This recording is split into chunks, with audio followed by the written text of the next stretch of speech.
আগামী 2-3 দিন পর তারা রাস্তাঘাটে কনসার্ট করবে, নাচবে, পিকনিক করবে, হইহুল্লা করবে এবং পশ্চিমাদের সাথে তালে তাল মিলিয়ে বলবে যে 31st night happy new year. তারা বলবে আগামী 2-3 দিন পরেই করবে। কিন্তু আজকে আরবি মাসের কয় তারিখ বলতে পারবে না। আরবি বর্ষপুঞ্জি আছে না, ক্যালেন্ডার, আরবি নববর্ষ কবে, প্রথম মাসটার নাম কি সেটা বলতে পারবে না। রমজান মাস তার আগে কোন মাস, পরে কোন মাস বলতে পারবে না। কিন্তু 31st নাইট তারা চিনে। তারা লাইলাতুল কদর চিনে না, তারা লাইলাতুল কদর চিনে না, 31st নাইট চিনে। আপনি কোন প্রজন্ম তৈরি করছেন দেখেন। এখানে প্রসঙ্গ যেহেতু এসেই গেল বলে দিই এই কথাটা, পরে ভুলে যাব, যে খ্রিস্টপূর্ব প্রায় 46 সালের দিকে এক ব্যক্তি ছিল, তার নাম ছিল জুলিয়াস সিজার। কি নাম? Julius caesar.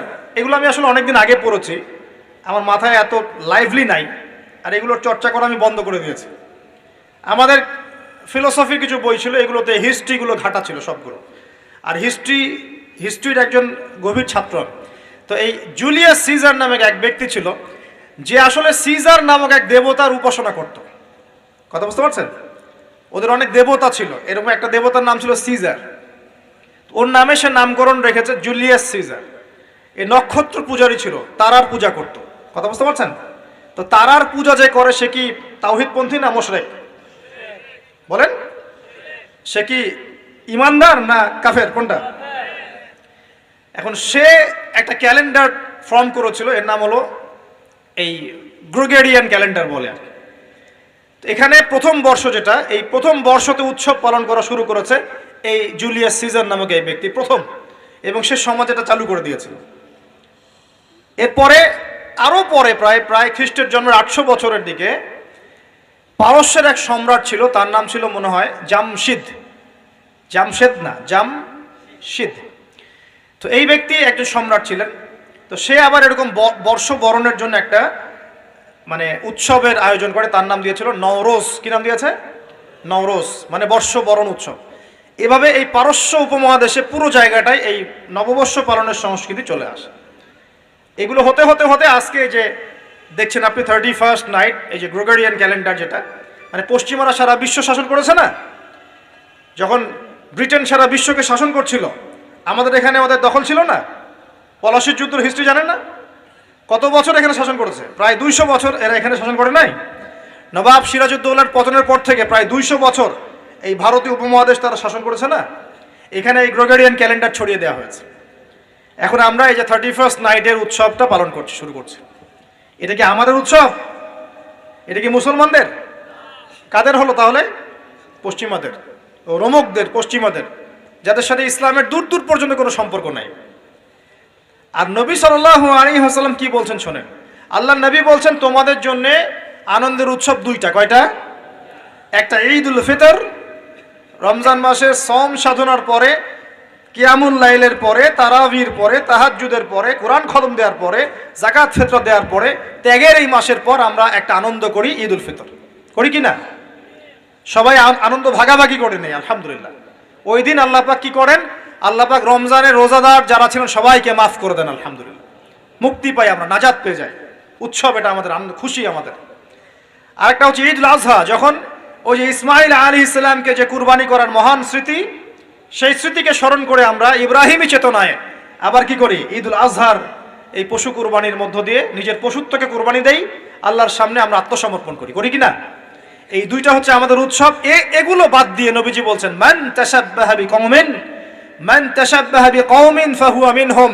কেউ যদি তোমাদের মধ্যে অন্য কোনো জাতির সাদৃশ্য অবলম্বন করে, যে যে জাতির সাদৃশ্য অবলম্বন করবে সে তাদের অন্তর্ভুক্ত হয়ে যাবে। নাউযুবিল্লাহ। পরকালের কোনো কনসেপ্ট নাই ওদের, লা ইলাহা ইল্লাল্লাহ কোনো কালিমা নাই, মুহাম্মদুর রাসূলুল্লাহ তারা বিশ্বাস করে না। এমনকি তারা বলছে, কয়দিন আগে বললো মেরি ক্রিসমাস, বলেছে না? যে ব্যক্তি বলেছে মেরি ক্রিসমাস 25শে ডিসেম্বরে, সে ওই দিন স্বীকার করে নিয়েছে যে 25শে ডিসেম্বর আল্লাহ পাক ঈসা আলাইহিস সালামকে জন্ম দিয়েছেন। নাউযুবিল্লাহ। কথা মানে বুঝতে পারছেন না? যখনই আপনি এটা পালন করেছেন, তার মানে ওই দিন আপনি স্বীকার করেছেন যে ওই দিন আল্লাহ পাক ঈসা ইবনে মারিয়াম, আল্লাহর পুত্র, নাউযুবিল্লাহ, তাকে তিনি জন্ম দিয়েছেন। এটা স্বীকার করেছেন আপনি, করছেন না? ওই সভ্যতা এর অন্তর্ভুক্ত আপনি হতে চান, ওদের সাথে হাসর করতে চান, নাকি নবী সাল্লাল্লাহু আলাইহি ওয়াসাল্লামের সাথে করতে চান? বলেন, এটা আপনাকে বেছে নিতেই হবে। আপনি মুসলমান হয়ে এটা করতে পারবেন না। ইসলাম এই নামকাওয়াস্তে পালন করতে পারবেন না। পালন করলে পরিপূর্ণ পালন করতে হবে। উদখুলু ফিস সিলমি কাফা, তোমরা পরিপূর্ণরূপে দিনে প্রবেশ করো, তোমরা পরিপূর্ণরূপে দিনে প্রবেশ করো। নামাজও পড়বো, সুদও খাবো, এদিকে জাকাত দিব, আবার এদিকে আমি ঘুষও নিব, এদিকে আমি হজ উমরাও করব, মাদক খাবো, সুদ খাবো, জেনা করব, ফ্রি মিক্সিং করব, এইসব মানে হজবরল ইসলাম পালন করে এই যুগে চলবে না। পরিপূর্ণ ইসলাম পালন করতে হবে। আল্লাহ পাক তৌফিক দান করুন। পরিপূর্ণ ইসলাম পালন করতে গেলে কি আমরা এই উৎসব পালন করতে পারবো? এক নাম্বার দেখালাম যেটা ওই জুলিয়াস সিজারের চালু করা এটা পদ্ধতি, নওরোজ যেটা ওই জামশিদের চালু করা পদ্ধতি। আর আমরা মুসলমান হয়ে কিভাবে আমরা অগ্নি পূজারীদের সংস্কৃতি কেমন করে ফলো করতে পারি? আমার কি সম্ভব? আর নবী যখন বলে দিচ্ছেন মান তাশাব্বাহা বিকওমিন ফাহুয়া মিনহুম, যে যে জাতির সাদৃশ্য অবলম্বন করবে সে তাদের অন্তর্ভুক্ত হয়ে যাবে, তাদের সাথে হাসর হবে। আমি কি তাদের সাথে হাসর চাই, নাকি নবীর সাথে হাসর চাই? আপনি ওদের সাথে তালে তাল মিলে নাচ গান করেন, তারা আপনার উপর সন্তুষ্ট হয়ে যাবে। আর আপনি যখন ওদের উপর তালে তাল মিলাবেন না, লা ইলাহা ইল্লাল্লাহ মুহাম্মাদুর রাসূলুল্লাহ নিয়ে থাকবেন, ওরা আপনার উপর সন্তুষ্ট হবে না। আমরা কি দুনিয়াতে ওদের সন্তুষ্টি চাই না আল্লাহর সন্তুষ্টি চাই? যদি আল্লাহর সন্তুষ্টি চাই, নবীর সাথে হাসর করতে চাই, কোন মুসলমান যুবক যুবতী আগামী এই নোংরা অপসংস্কৃতিতে গায়ে গা ভাসাবে না। এই দিনে কোনো কনসার্ট চলবে না, এই দিনে কোনো বেহায়াপনা হবে না, এই দিনকে কেন্দ্র করে কোনো রকমের এই পিকনিক বা ঢাকঢোল পিটানো আর এই যে তোমাদের সাউন্ড বক্সে গান বাজানো কোনো কিছু চলবে না। ইনশাআল্লাহ পারা যাবে। মনে রাখবে, এই কাজটা ছোট নয়, করার মধ্য দিয়ে আপনি কুফর করছেন। কুফর, আপনি আল্লাহর নবীর হাদিসকে অস্বীকার করছেন, আল্লাহর কোরআনের আয়াতকে অস্বীকার করছেন, আপনি আল্লাহর দুশ্মনদের সাথে খুশি পালন করছেন। সুবহানাল্লাহ।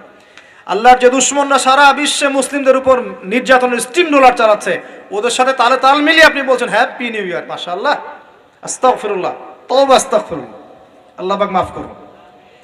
এবার দেখেন, এটা কি আমাদের দেশেরও সংস্কৃতি? এই জিনিসটা কি আমাদের দেশের সংস্কৃতি? বাঙালি ভাষা, বাঙালি জাতি, বাংলা ভাষা আমাদের প্রাণের যে ভাষা এবং দেশ এবং মাতৃভূমি, এদের সাথেও কি এটা সম্পৃক্ত? এদের সাথেও কি এটা যোগসূত্র আছে? এটা ধার করা সংস্কৃতি, কথা ঠিক কিনা? তো ধার করা সংস্কৃতির চর্চা আমরা বাংলার মাটিতে কেন করব? আমাদের বাংলা সংস্কৃতি নাই, আমরা বাঙালি না, আমাদের ভাষা নাই, আমরা ভাষা নিয়ে গর্বিত না কেন? আমরা আমাদের ভাষায়, আমাদের দেশে, আমাদের জমিতে অন্যের সংস্কৃতি এনে ওইসব ভাষার গান আমরা কেন চালু করব? ওইসব ভাষায় আমরা ঢাকঢোল কেন পিটাবো? আমাদের নিজস্ব সংস্কৃতি নাই? আছে কি নাই? এবার আসেন আরেকটা পয়েন্ট দিয়ে শেষ করি এই লেকচারটা। সেটা হলো, একটা বছর যে চলে গেল, একটু মনোযোগ দাও এদিকে। একটা বছর যে চলে গেল, এক বছর চলে যাওয়াতে কি আমার খুশি হওয়া উচিত না কষ্ট পাওয়া উচিত? মনে করেন আপনার 60 বছর হায়াত আছে, বা আমার 60 বছর হায়াত আছে, কথার কথা বলছি। এখন এক একটা বছর যে চলে যাচ্ছে, আমি কি মৃত্যুর দিকে একটু একটু করে আগাচ্ছি না? আপনি আগাচ্ছেন না কি ভাই? কথা বলেন, আগাচ্ছে কি না? তাহলে আমরা একটা বছর চলে যাচ্ছে মানে কি, আমরা একটা একটা করে ধাপ আগাচ্ছি কবরের দিকে। এখন আমার জীবন থেকে 2022 সালটা চলে গেল, তার মানে এক বছরে আমি কতটুকু নামাজ পড়লাম, কতটুকু রোজা রাখলাম, কতটুকু তসবিহ তাহলিল করলাম, কতটুকু দাওয়াতি কাজ করলাম, দিনের জন্য কতটুকু কি করলাম, এইটা ফিকির করা উচিত না আমার? আমার জীবন থেকে একটা বছর চলে গেল মানে আমি কবরের দিকে এক ধাপ এগিয়ে গেলাম। এখন এগিয়ে যাওয়ার খুশিতে আপনি আজকে উৎসব পালন করছেন। আস্তাগফিরুল্লাহ, কি বুদ্ধি মাথায়! দেখেন, জীবন থেকে একটা বছর হায়াত কেটে পড়ে গেল, এটাতে সে খুশি হয়েছে এবং খুশি হয়ে সে উৎসব পালন করছে, কনসার্ট করছে, ঢাকঢোল পিটাচ্ছে এবং পিকনিক করছে। কত বুদ্ধি মাথায়! মৃত্যু কাছাকাছি আসলে কি মানুষ খুশি হয় না কষ্ট পায়? মৃত্যু কাছাকাছি আসলে মানুষ কি খুশি হবে নাকি আরো চিন্তা করবে, হায় আফসোস, এক বছর যদি আরো ভালো কাজ করতে পারতাম আরো ভালো হতো? কোনটা বলেন? আফসোস হবে না? অবশ্যই হবে। হ্যাঁ, তার মানে এখন আপনি যদি কিছু করতেই চান, এই 31st নাইটে যদি আপনি কিছু করতেই চান, তাহলে আমি বলবো, আমার পরামর্শ, সুন্দর করে ওযু করে আইসে আপনাকে জায়নামাজে দাঁড়াতে হবে। দাঁড়ায় 2 রাকাত নামাজ পড়ে চিন্তা করবেন, আল্লাহ, এক বছর যে চলে গেল, আমি এই গত বছরে কি করলাম? দিনের জন্য কি করলাম? দুনিয়ার জন্য কি করলাম? পরিবারের জন্য কি করলাম? কতটুকু জ্ঞান অর্জন করলাম? কয়টা কোরআনের আয়াত শিখেছি এক বছরে? কয়টা হাদিস শিখলাম? কয় ওয়াক্ত নামাজ ঠিক মতো পড়লাম? রমজানের সওম রেখেছিলাম কিনা? দান সদকা করেছিলাম কিনা? সৎ কাজে আদেশ করেছিলাম কিনা? অসৎ কাজে নিষেধ করেছিলাম কিনা, এই ফিকির করতে পারেন আপনি বসে বসে। যদি করতেই হয় কিছু, তাহলে এটা করতে হবে, অন্য কিছু করার সুযোগ আছে, উচিত হবে?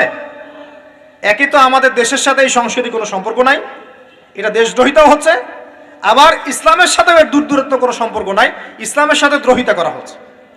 তাহলে বলেন, আমরা যদি আল্লাহ এবং তার রাসূলের সন্তুষ্টি চাই, তাহলে আমরা কি আল্লাহ এবং তার রাসূলের শত্রুদের সংস্কৃতি গ্রহণ করতে পারি? আল্লাহ পাক আমাদের সবাইকে বোঝার তৌফিক দান করুন। প্রিয় ভাইরা, যারা এই লেকচার শুনবেন অনলাইনেও চলে যাবে ইনশাআল্লাহ, যাদের কানে এই লেকচার যাবে, যদি কিছু করতেই হয়, যায় নামাজে দাঁড়িয়ে, অজু করে যায় নামাজে দাঁড়িয়ে 2 রাকাত নফল নামাজ পড়ে তওবা করতে পারেন আল্লাহর কাছে। আল্লাহ, 1 বছর চলে গেল, কি করতে পারলাম জানি না, আল্লাহ আমাকে পরের বছরটা আরো ভালো করে দিনের জন্য কাজ করার তৌফিক দান করুন। এইটুকু করা যাবে না? যদি করতে চান এতটুকু করেন, এর বাইরে কিছু করতে যান না। আল্লাহ পাক বোঝার তৌফিক দান করুন। আমি প্রিয় ভাইয়ের, এখন সামনে আসি যে আল্লাহর নবী এই পুরো জাহিলিয়াত পরিবর্তন করেছেন কোরআন সুন্নাহ দিয়ে, ঠিক আছে কথা? কোরআন সুন্নাহর মধ্যে কাজগুলো কি ছিল আমি কয়েকটা বলেছিলাম। 1, কোরআন তেলাওয়াত করা শিখেছে সবাই। 2, কোরআনের অর্থ বুঝেছেন সবাই। 3, কোরআনের সমস্ত আদেশ নিষেধ তারা মেনে চলেছেন, চলেন নাই? আমাদের উচিত হবে কোরআনের সমস্ত আদেশ এবং নিষেধগুলোকে মেনে চলা। আল্লাহ পাক আমাদের সবাইকে তৌফিক এনায়েত করুন। এরপর তারা কি করেছেন? কোরআন এবং হাদিসের দাওয়াতটা মানুষের কাছে পৌঁছে দিয়েছেন, দেন নাই? তাহলে আমাদের কি নিজে নিজে দিন পালন করলেই হবে, না আমার পরিবারেও করাতে হবে? আমি নিজে পালন করছি, পরিবার পালন করছে, মাশাআল্লাহ। এখন আমার দায়িত্ব না সমাজের মধ্যে প্রচার করা? দায়িত্ব কি না? আরো কি কোন নবী আসবেন? তার নবীর উত্তরসূরি কারা এখন? ওলামায়ে কেরাম। ওলামায়ে কেরামদের শুধু একার দায়িত্ব ইসলাম প্রচার করার, নাকি আমাদেরও দায়িত্ব আছে? আমরা ইখতিলাফি মাসআলাগুলোকে নিয়ে পড়ে থাকবো না, জটিল ফিকহি বিষয়গুলো সেটা আপনি আমি ফতোয়া দিতে পারবো না, এটা মুফতি সাহেবরা করবেন। কিন্তু কমন জিনিসগুলোর দাওয়াত আমরা সবাই দিতে পারি কিনা? নামাজের দাওয়াত আপনি দিতে পারেন? আপনি হালাল খাওয়ার দাওয়াত দিতে পারেন? পর্দার দাওয়াত দিতে পারেন?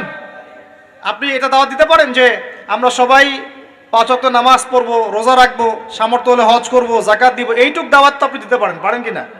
মাদকদ্রব্য ছেড়ে দেওয়া, মাদকদ্রব্য খেও না, সুদ খেও না, এই কমন কথাগুলো তো বলতে পারেন নাকি?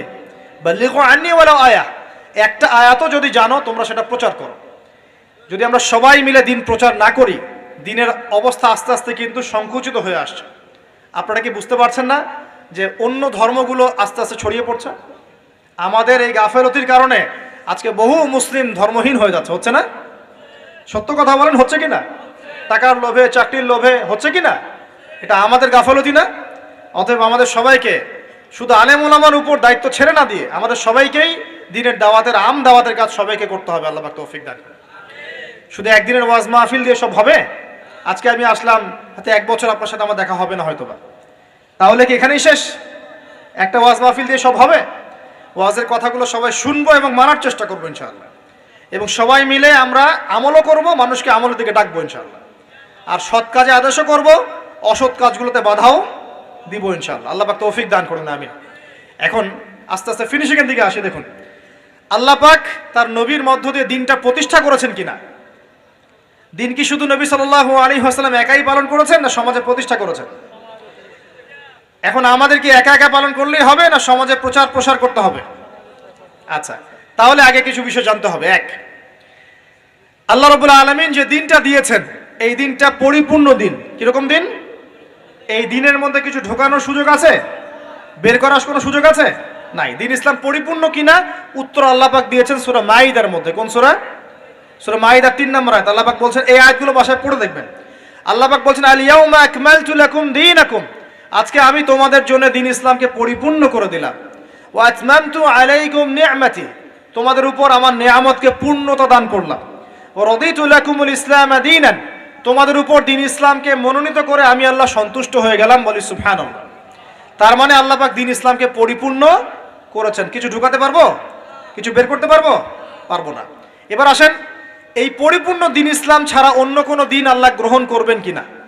উত্তর সূরা আলে ইমরান আয়াত নম্বর 85। আল্লাহ পাক বলছেন, আল্লাহ রাব্বুল আলামিন বলছেন, ওয়া মান ইয়াবতাগি গায়রাল ইসলামি দীনান ফালান ইউকবালা মিন, কেউ যদি ইসলাম ছাড়া অন্য কোনো দিন বা জীবন ব্যবস্থা তালাশ করে, তার কাছে কশ্চিন কালেও এটা কবুল করা হবে না।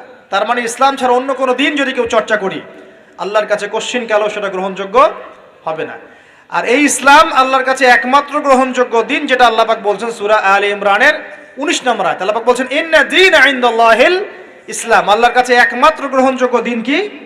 ইসলাম। এবার আসেন সূরা সফে চলে যায়। কোরআনের একটা আয়াত কিন্তু একটা আয়াতের সাথে কানেক্টেড, মানে আয়াতগুলো মিলাতে পারলে আপনি পথ খুঁজে পাবেন, ঠিক যেমন আকাশের তারাগুলো মেলালে আপনি রাস্তা খুঁজে পান। এই জন্যে কোরআনের আয়াতগুলোকে আকাশের তারার সাথে তুলনা করা হচ্ছে।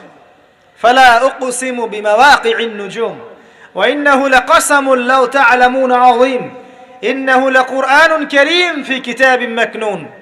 এই সূরা আছে না, সূরা ওয়াকিয়ার মধ্যে আল্লাহ পাক তারাগুলোর অবস্থান স্থলের কসম খেয়েছেন, খেয়ে বলছেন কোরআন একটা মহিমান্বিত কিতাব, লা ইয়ামাসসুহু ইল্লাল মুতাহহারুন, পবিত্র সত্তা ছাড়া কেউ সেটা গ্রহণ স্পর্শ করতে পারে না। তানজিলুম মির রাব্বিল আলামিন, এটা আল্লাহ পাকের পক্ষ থেকে নাজিল হয়েছে। তো কোরআনের আয়াতগুলো কিন্তু একটার সাথে কানেক্টেড।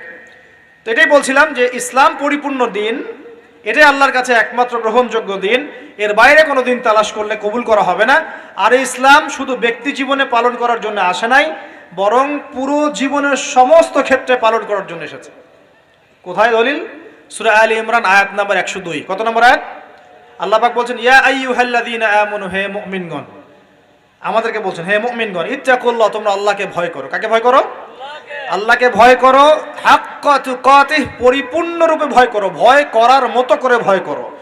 আর ওয়ালা তামুতুন্না ইল্লা ওয়া আনতুম মুসলিমুন, পরিপূর্ণ মুসলমান না হয়ে তোমরা মৃত্যুবরণ করো না। এখন বলেন, জীবনের একটা অংশে কেউ যদি ইসলাম পালন করে আর এক অংশে না করে, সে কি পরিপূর্ণ মুসলিম? উদাহরণ দিচ্ছি, মনে করেন আপনি নাউজুবিল্লাহ নামাজও পড়েন আবার সুদও খান, এ কি পরিপূর্ণ মুসলিম? একজন ব্যক্তি নামাজ পড়ে আবার সুদও খায়, মানে সে ইবাদত বন্দেগীর জীবনে আল্লাহকে মানে ঠিকই, লা ইলাহা ইল্লাল্লাহ এর উপর ঠিক আছে, মুহাম্মদুর রাসূলুল্লাহর উপর আছে, কিন্তু অর্থনৈতিক জীবনে গিয়ে সে আর লা ইলাহা ইল্লাল্লাহ মুহাম্মদুর রাসূলুল্লাহর মধ্যে নাই। ঠিক বুঝতে পারছেন? মানে জীবনের কয়েকটা ক্ষেত্র হয়, ইবাদত বন্দেগীর জীবন, ব্যক্তিগত জীবন, পারিবারিক জীবন, সামাজিক জীবন, পলিটিক্যাল জীবন, অর্থনৈতিক জীবন। জীবনের প্রত্যেকটা ক্ষেত্রে কোরআন সুন্নাহর হেদায়েত আছে কি নাই? এখন যদি প্রতিটা ক্ষেত্রে আমি কোরআন সুন্নাহকে ফলো করতে পারি, তাহলে আমি পরিপূর্ণ মুসলিম। আল্লাহ পাক সেটাই বলছেন, ওয়ালা তামুতুন্না ইল্লা ওয়া আনতুম মুসলিমুন, পরিপূর্ণ মুসলিম না হয়ে মৃত্যুবরণ করো না। তার মানে আমাদের সবাইকে জীবনের প্রতিটা ক্ষেত্রেই কোরআন সুন্নাহ পালন করতে হবে। আল্লাহ পাক তৌফিক দান করুন। আমি এখন এটাকে শুধু একা একা করব? আল্লাহ পাক বলছেন না, প্রথম দায়িত্ব হচ্ছে তুমি তোমার পরিবারের উপর আগে করবা। কোথায় করবা? কোন সূরা? সূরা তাহরিম আয়াত নাম্বার 6। কোন সূরা? সূরা তাহরিম আয়াত নাম্বার 6। আল্লাহ পাক বলছেন ইয়া আইয়ুহাল্লাযীনা আমানু, হে মুমিনগণ, কু আনফুসাকুম, নিজে জাহান্নামের আগুন থেকে বাঁচো, ওয়া আহলিকুম নারা, তোমার পরিবার বর্গকে জাহান্নামের আগুন থেকে বাঁচো। দায়িত্ব পেলাম, ইসলাম পরিপূর্ণ পালন করব, নিজে পরিপূর্ণ মুসলমান হব, এবং আমার পরিবার বর্গকে কি করব? জাহান্নাম থেকে বাঁচাবো। পরিবারকে কেমন করে বাঁচাবো? উত্তরে যে বললাম, বিয়ে করার সময় দেখতে হবে দিনদার মেয়ে কিনা, বিয়ে করার সময় দেখতে হবে ছেলে দিনদার কিনা, মেয়ের পরিবার দিনদার কিনা, ছেলের পরিবার দিনদার কিনা, হালাল খায় কিনা ইত্যাদি। তারপর পরিবার গঠন হয়ে যাবে, পরিবারের প্রতিটা কাজ হবে কোরআন সুন্নাহ মোতাবেক। স্ত্রীর সাথে সম্পর্ক করা, স্ত্রীর কাছে যাওয়া, সন্তান সন্ততির প্রতিপালন, রিজিক, বাড়িতে তালিম, ইসলামের চর্চা, শিক্ষা দীক্ষা, প্রত্যেকটা ক্ষেত্রেই কোরআন এবং সুন্নাহ মেনে চলে পরিবার গঠন করতে হবে। আল্লাহ পাক তৌফিক দান করুন। এবার কি শুধু পরিবার নিয়ে পড়ে থাকবো না? আমার আরো দায়িত্ব আছে, আছে কি নাই? এর পরের দায়িত্ব হচ্ছে ওই যে আগের আয়াত, সূরা আলে ইমরান 110। সূরা আলে ইমরান 110 আল্লাহ পাক বলছেন কুনতুম খায়রা উম্মাহ, এবার তোমরা সবাই শ্রেষ্ঠ জাতি। ব্যক্তিগত জীবনে ইসলাম পালন করছেন, পরিপূর্ণ মুসলমান হয়েছে আলহামদুলিল্লাহ, জ্ঞান অর্জন করছি, আমল করছি, হালাল রিজিক খাচ্ছি, পরিবার গঠন করছি। এবার আমার দায়িত্ব আরো বেশি। এবার আমার দায়িত্ব কি? আমার দায়িত্ব হচ্ছে কুনতুম খায়রা উম্মাহ, তোমরা হচ্ছে শ্রেষ্ঠ জাতি, উখরিজাত লিন-নাস, তোমাদেরকে বের করা হয়েছে মানব জাতির কল্যাণের জন্য। তোমাদের কাজ তা'মুরুনা বিল মা'রুফ, সবাই এখন দাওয়াতি কাজ করবা, সৎ কাজে আদেশ করবা, ওয়া তানহাউনা আনিল মুনকার, সবাই মিলে অসৎ কাজে নিষেধ করবে, ওয়া তু'মিনুনা বিল্লাহ, আল্লাহর প্রতি ঈমান রাখবে। ওয়াল তাকুম মিনকুম উম্মাহ ইয়াদউনা ইলাল খায়র, ওয়াল তাকুম মিনকুম উম্মাহ ইয়াদউনা ইলাল খায়র ওয়া ইয়া'মুরুনা বিল মা'রুফ ওয়া ইয়ানহাউনা আনিল মুনকার। তোমাদের মধ্যে একটা দল থাকা চাই, একদল মানুষ থাকা চাই, যারা কি করবে? আল্লাহর প্রতি বিশ্বাসী হবে, সৎ কাজে আদেশ করবে, অসৎ কাজে কি করবে? নিষেধ করবে। আল্লাহ পাক তৌফিক এনায়েত করুন। এইভাবে করলে কি হবে? সূরা সফের একটা আয়াতের উপর আমল হয়ে যাবে। আর সূরা সফের আয়াতটাই হচ্ছে বড় পরিসরে ইসলামের বিজয়। এটা বলে শেষ করছি, শোনেন। সূরা সফের আয়াতটা হচ্ছে আল্লাহ পাক বলছেন, ভালো করে শোনেন। আল্লাহ পাক বলছেন হুয়াল্লাযী আরসালা রাসূলাহু বিল হুদা ওয়া দীনিল হক লিইয়ুযহিরাহু আলা দ্বীনি কুল্লি। আল্লাহ পাক বলছেন তিনি সেই আল্লাহ যিনি তার পক্ষ থেকে হেদায়েত পাঠিয়েছেন, মানে কোরআন হাদিস পাঠিয়েছেন এবং রাসূল পাঠিয়েছেন। হুয়াল্লাযী আরসালা রাসূলাহ, তিনি সেই আল্লাহ যিনি রাসূল পাঠিয়েছেন, বিল হুদা ওয়া দীনিল হক, হেদায়েত সহকারে এবং সত্য দিন সহকারে। ইসলাম সত্য দিন না? ইসলামে হেদায়েত আছে না? হেদায়েত আছে, সত্য দিন আছে। তিনি সে আল্লাহ যিনি রাসূল পাঠিয়েছেন হেদায়েত সহকারে, সত্য দিন সহকারে। কি উদ্দেশ্যে? লিইয়ুযহিরাহু আলা দ্বীনি কুল্লি, যাতে করে ইসলাম অন্য সমস্ত দিনের উপর বিজয় লাভ করতে পারে। ইসলাম কি পরাজিত হওয়ার জন্য এসেছে? ইসলাম বিজয় লাভ করবে কখন? যখন আপনি নামাজ কায়েম করতে পারবেন, যখন আপনি যাকাত কায়েম করতে পারবেন, যখন আপনি আল্লাহর জমিনে আল্লাহর দ্বীনটা প্রতিষ্ঠা করতে পারবেন, তখন। এখন কি আমরা নামাজ কায়েম করতে পারি? নামাজের দাওয়াত দিতে পারি। নামাজ আমি দাওয়াত দিচ্ছি আপনাকে, আমি কিন্তু কায়েম করতে পারছি না। নামাজ কায়েম মানে বালেগ হয়েছে, নামাজ পড়ে না, ব্যাস ওর বিরুদ্ধে অ্যাকশন নেওয়া যাবে, এর নাম নামাজ কায়েম। চুরি করেছে, চোরের হাতটা কেটে ফেলতে পারবেন, নামাজ আপনি ওখানে বিধানটা কায়েম করেছেন। জেনা করেছে, 100 বেত্রাঘাত করতে পারবেন, তখন কায়েম হয়েছে। এগুলো কি এখন করা যাবে? এখন এগুলো প্রচার করতে পারছি, কিন্তু প্রতিষ্ঠা করতে পারছেন? আল্লাহ পাক বলছেন ইসলাম এসেছে অন্য সমস্ত দিনের উপর বিজয় লাভ করার জন্য। মানে নবীর যুগে এটা প্রতিষ্ঠা হয়েছিল না? সাহাবীদের যুগে ছিল না? শত শত বছর এমন করে ছিল। বিগত হয়তো 200, 300 বা 150 বছর থেকে আপনি দেখছেন যে বিশ্বের অবস্থা অন্যরকম। এখানে মুসলিমদের অবস্থা একটু শোচনীয়, কোণঠাসা। ইকোনমিক ভিত্তি দুর্বল, পলিটিক্যাল ভিত্তি দুর্বল, জিও পলিটিক্যাল ভিত্তি দুর্বল, মিডিয়া প্রযুক্তি সব ওদের হাতে চলে গেছে, তাই না? অস্ত্রশস্ত্র ওদের বেশি, আমাদের খুব কম। মানে আমরা বিভক্ত হয়ে গেছি। হ্যাঁ, বিভিন্ন রাষ্ট্রে বিভক্ত, রাষ্ট্রের দলে বিভক্ত, তারপরে মাযহাবের মধ্যে অনেকগুলো ভাগ হয়ে গেছে, তরিকার ভাগ হয়ে গেছে, দলাদলির অভাব আছে, প্রচুর দলাদলি। তা আমরা বিভিন্ন দিক থেকে দুর্বল হয়ে গেছি। একদিন নবী সাল্লাল্লাহু আলাইহি ওয়াসাল্লাম মসজিদে নববীর মধ্যে যে মিম্বর আছে সেখানে দাঁড়ালেন। প্রথম সিঁড়িতে দাঁড়িয়ে তিনি বললেন আমিন, দ্বিতীয় সিঁড়িতে দাঁড়িয়ে বললেন আমিন, তৃতীয় সিঁড়িতে দাঁড়িয়ে বললেন আমিন। সাহাবীগণ জিজ্ঞাসা করলেন যে ইয়া রাসূলুল্লাহ, এমন তো কখনো করতে দেখিনি আপনাকে। নবী সাল্লাল্লাহু আলাইহি ওয়াসাল্লাম বললেন, যখন আমি প্রথম সিঁড়িতে ছিলাম তখন জিবরাইল আলাইহিস সালাম আমার কাছে এসে বলেছিলেন, সেই ব্যক্তি ধ্বংস হোক যে তার বৃদ্ধ পিতামাতাকে পেয়েছে, তাদের সেবা যত্ন করে জান্নাত কিনতে পারে নাই, জান্নাত লাভ করতে পারে নাই, সে ব্যক্তি ধ্বংস হোক। নবীজি বলেছেন আমিন। তার মানে যাদের বৃদ্ধ পিতামাতা আছে, আমরা যদি আমাদের বৃদ্ধ পিতামাতার খেদমত করে জান্নাত লাভ করতে ব্যর্থ হই, তাহলে নবী সাল্লাল্লাহু আলাইহি ওয়াসাল্লাম আমাদের জন্য বদদুয়া করেছেন। কি করেছেন? বদদুয়া। এখন যত দিন যাচ্ছে দেখা যাচ্ছে না যে পিতামাতার সাথে খারাপ ব্যবহার করা হচ্ছে না? কিয়ামতের অন্যতম একটা আলামত এটাও যে আনতালিদ লামাতু রাব্বাতুহা, দাসী তার মনিবকে জন্ম দিবে। দাসী তার মনিবকে জন্ম দিবে অর্থ হচ্ছে, একটা অর্থ এমনও হয় যে পিতামাতার সাথে দাস দাসীর মতো আচরণ করা হবে। এটা কি এখন করা হয়? আল্লাহ পাক আমাদের সবাইকে পিতামাতার মর্যাদা বোঝার তৌফিক দান করুন। পিতামাতা আমাদের জন্য যে কষ্ট স্বীকার করেছেন সেটা কি আমরা ঋণ শোধ করতে পারবো?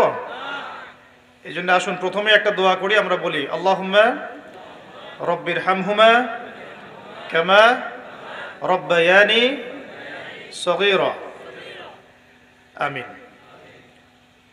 দ্বিতীয় সিঁড়িতে নবী সাল্লাল্লাহু আলাইহি ওয়াসাল্লাম তখন বললেন আমিন। তিনি বললেন, যখন আমি দ্বিতীয় সিঁড়িতে ছিলাম তখন জিবরাইল আলাইহিস সালাম বলেছিলেন, সেই ব্যক্তি ধ্বংস হোক যে রমজান মাসকে পেয়েছে কিন্তু রমজান মাসে ইবাদত বন্দেগী করে আল্লাহর কাছে গুনাহ মাফ করাতে পারলো না, সেই ব্যক্তি ধ্বংস হোক। নবীজি বলেছেন আমিন। তার মানে আমরা যারা রমজান মাস পেয়েছি বা পাবো, রমজান মাসে যদি আমরা ইবাদত বন্দেগীর মধ্য দিয়ে আল্লাহর সন্তুষ্টি অর্জন করতে না পারি, তাহলে আমাদের জন্য নবীর বদদুয়া আছে। কি আছে? রমজান মাস কি সামনে না পিছনে? এই কয়দিন পরে রমজান আসবে ইনশাআল্লাহ। তো রমজান মাসে আমরা কোরআনটা তেলাওয়াত করতে পারবো তো ইনশাআল্লাহ ভাই? রমজান মাসের সবচেয়ে মাহাত্ম্য কি, সবচেয়ে বড় বৈশিষ্ট্য কি? শাহরু রমাদানাল্লাযী উনজিলা ফীহিল কোরআন, রমজান সেই মাস যেই মাসে আল্লাহ পাক কি নাজিল করেছেন? আর যে কোরআন দিয়ে নবী সাল্লাল্লাহু আলাইহি ওয়াসাল্লাম মাত্র 23 বছরে আইয়ামে জাহেলিয়াতের জাহেলি সমাজ ব্যবস্থাটাকে ইসলামী সমাজ ব্যবস্থায় পরিবর্তন করেছেন, এর নাম হলো কোরআন। সমাজ পরিবর্তন করতে হলে কি আমাদের বুদ্ধি, দর্শন, যুক্তি যথেষ্ট, না আল্লাহর ওহীর দরকার আছে? দরকার নাই?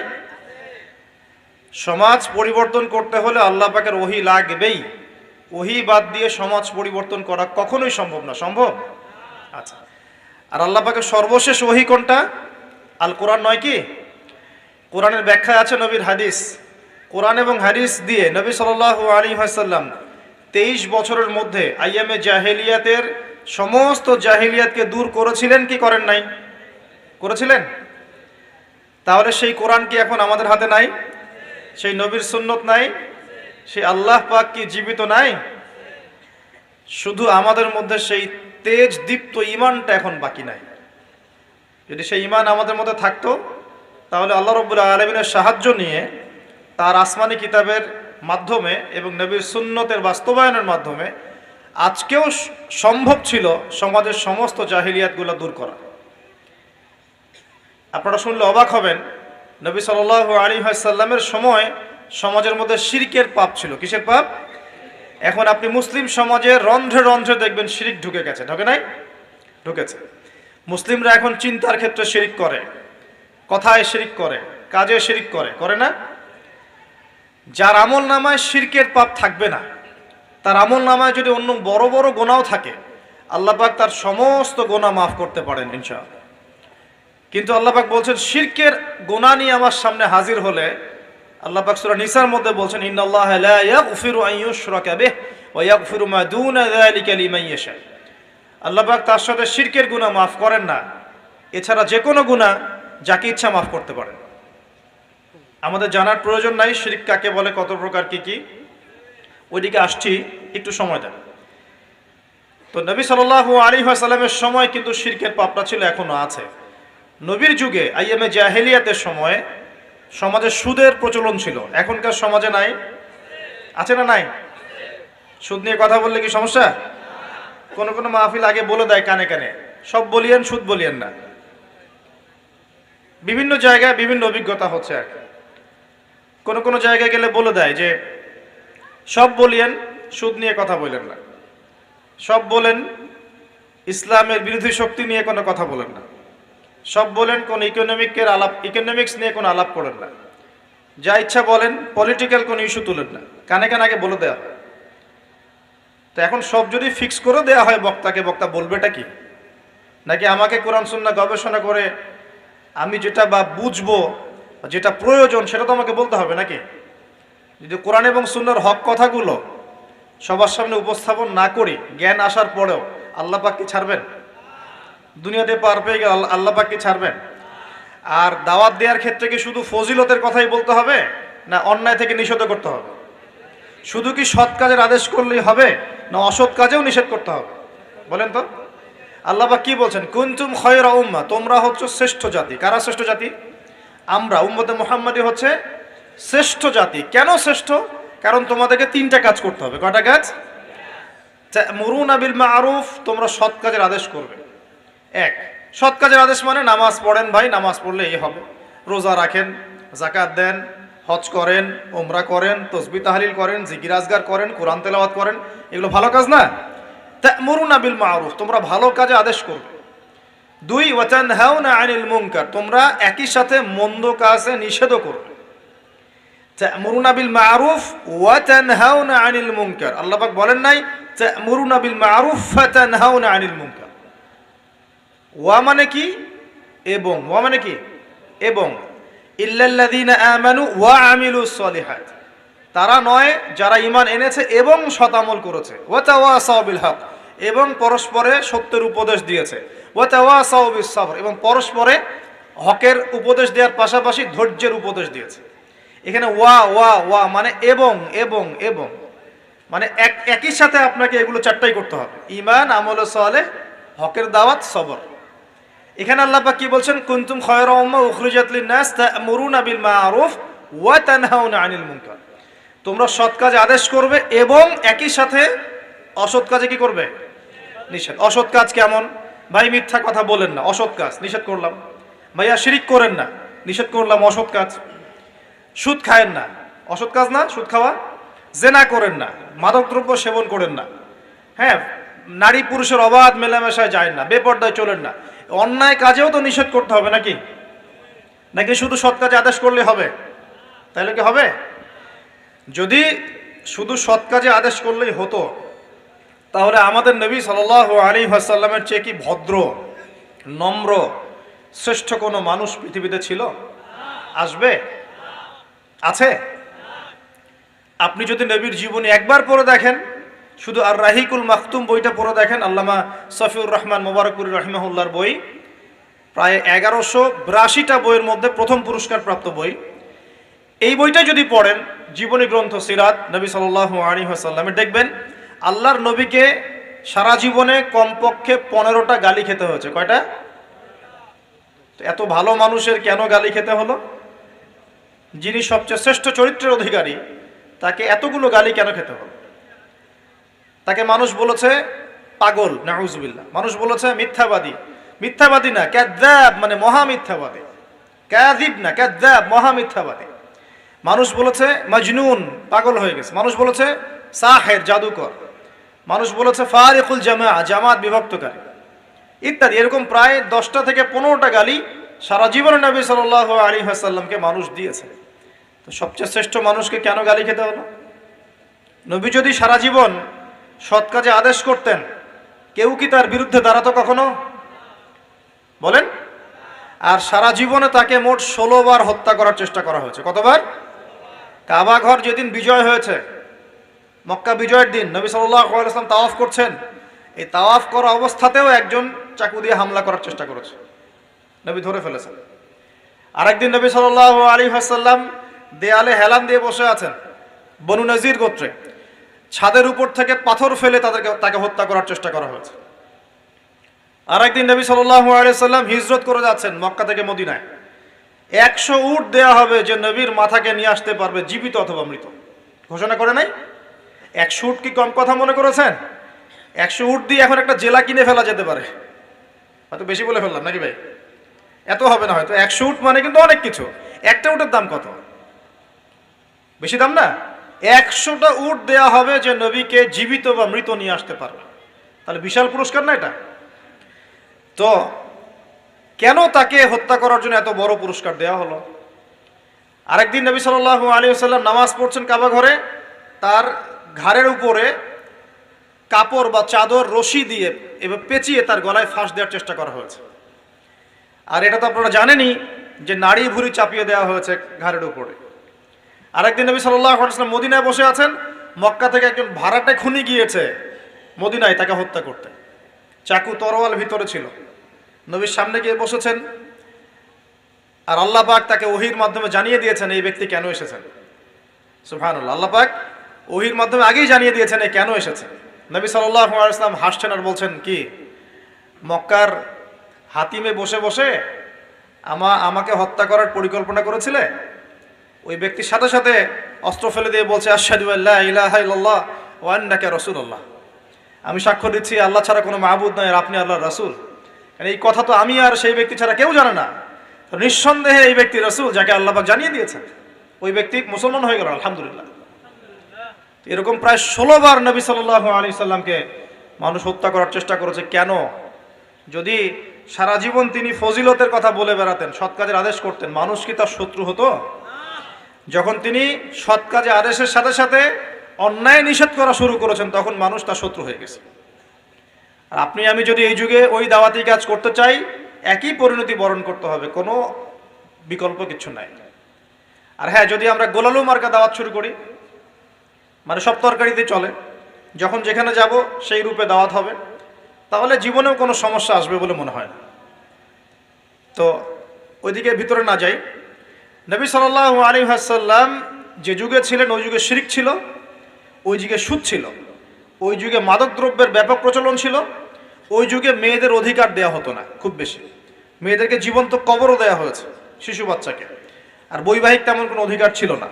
সম্পত্তির অধিকার খুব একটা দেয়া হতো না, বেহায়াপনা ছিল, অশ্লীলতা ছিল, ব্যভিচার ছিল, আর সবচেয়ে বড় সমস্যা ছিল গোত্রীয় হানাহানি, মানে ভাইয়ে ভাইয়ে যে হানাহানি, এই সমস্যাগুলো নিয়ে আইয়ামে জাহেলিয়াত ছিল। এখন এই আইয়ামে জাহেলিয়াত অজ্ঞতাগুলো দূর করার জন্য আল্লাহ পাক নাজিল করলেন কি? আল কোরআন।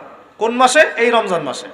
যেই রমজান সম্পর্কে নবীজি বলছেন, যে ব্যক্তি রমজান পেয়েছে কিন্তু নিজের গুনাহ মাফ করাতে পারলো না, সে ধ্বংস হয়ে যাক। রমজান মাসে সবচেয়ে প্রেশিয়াস জিনিসটা কি ভাই বলেন? কোরআন নাজিল হওয়া। তাহলে আসন্ন রমজানে কি আমরা কোরআন খতম করতে পারবো ইনশাআল্লাহ? ওয়াদা করছি ইনশাআল্লাহ। ইনশাআল্লাহ কোরআন পড়তে পারি তো সবাই ইনশাআল্লাহ। আল্লাহর ওয়াস্তে প্রত্যেক মুসলমান নিজের উপরে কোরআন শেখাটাকে ফরজ করে নেবেন ইনশাআল্লাহ।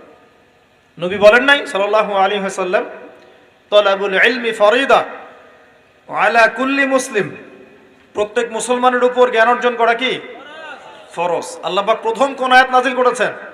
ইকরা বিসমি রাব্বিকাল্লাযী খালাক, পড়ুন আপনার রবের নামে যিনি আপনাকে সৃষ্টি করেছেন। মানে যেই জ্ঞান আপনাকে আল্লাহর দিকে নিয়ে যাবে সেই জ্ঞান অর্জন করা আপনার জন্য ফরজ। আর যেই জ্ঞান আপনাকে আল্লাহ থেকে দূরে নিয়ে যায়, শয়তানের দিকে নিয়ে যায়, সেই জ্ঞান কি অর্জন করা ফরজ? আল্লাহ রাব্বুল আলামিন আমাদের সবাইকে কোরআন পড়ার তৌফিক দান করুন, অর্থটাও বোঝার তৌফিক দান করুন, এবং আসন্ন রমজান মাসে কোরআন খতম করার তৌফিক আল্লাহ পাক দান করুন। তো এটা হলো দ্বিতীয়, 2 নম্বর সিঁড়ি। যে ব্যক্তি রমজান মাস পেয়েছে, গুনাহ মাফ করাতে পারলো না, ধ্বংস হয়ে যায়। রমজান মাসে কি আমরা সারা রাত জেগে ইউটিউব দেখবো না ফেসবুক চালাবো, নাকি কোরআন পড়বো, তাহাজ্জুদ পড়বো, তারাবি পড়বো? এগুলো করবো না ইনশাআল্লাহ। দেখেন আগেকার যুগের মানুষেরা যারা ছিলেন সালফে সালেহিন, তারা রমজান মাস আসার 6 মাস আগ থেকেই প্রস্তুতি গ্রহণ করতেন যে কিভাবে রমজান কাটাবো। আর আমাদের কিন্তু এই মার্চ মাসেই রমজান শুরু হবে ইনশাআল্লাহ। আল্লাহ পাক আমাদের সবাইকে রমজানকে কাজে লাগানোর তৌফিক দান করুন, এবং আমাদের হায়াতকে আল্লাহ পাক দীর্ঘ করেন, যাতে করে আমরা রমজান পেয়ে যাই ইনশাআল্লাহ। আমিন।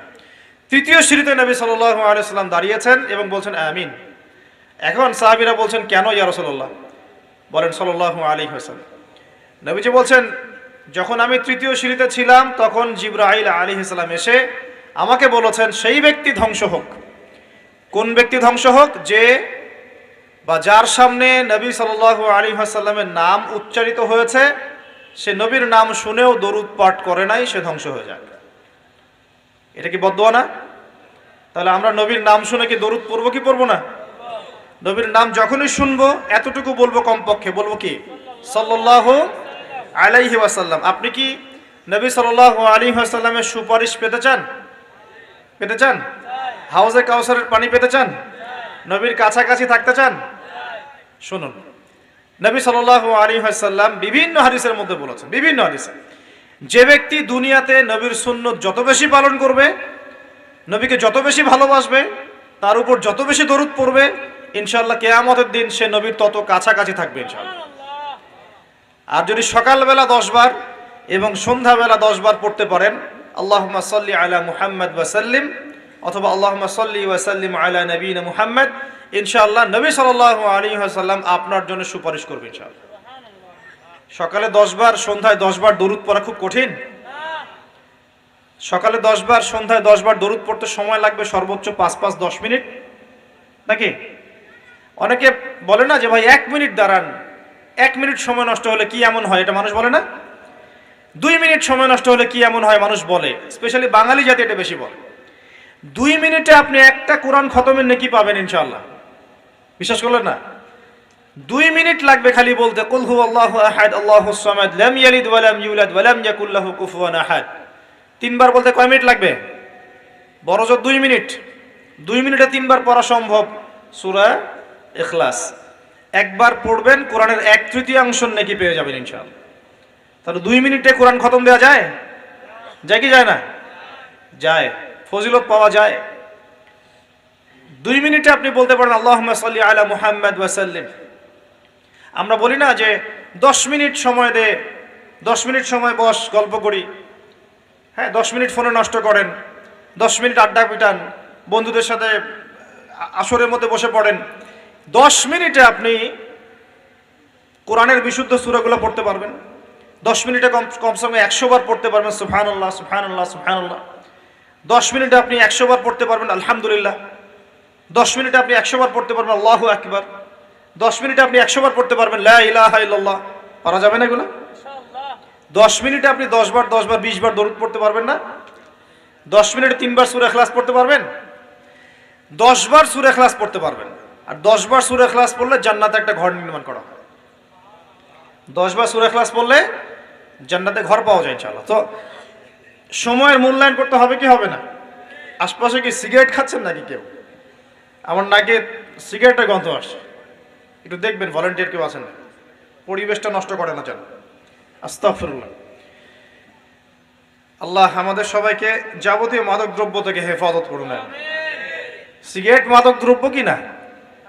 সিগারেট কি হালাল না মাকরুহ?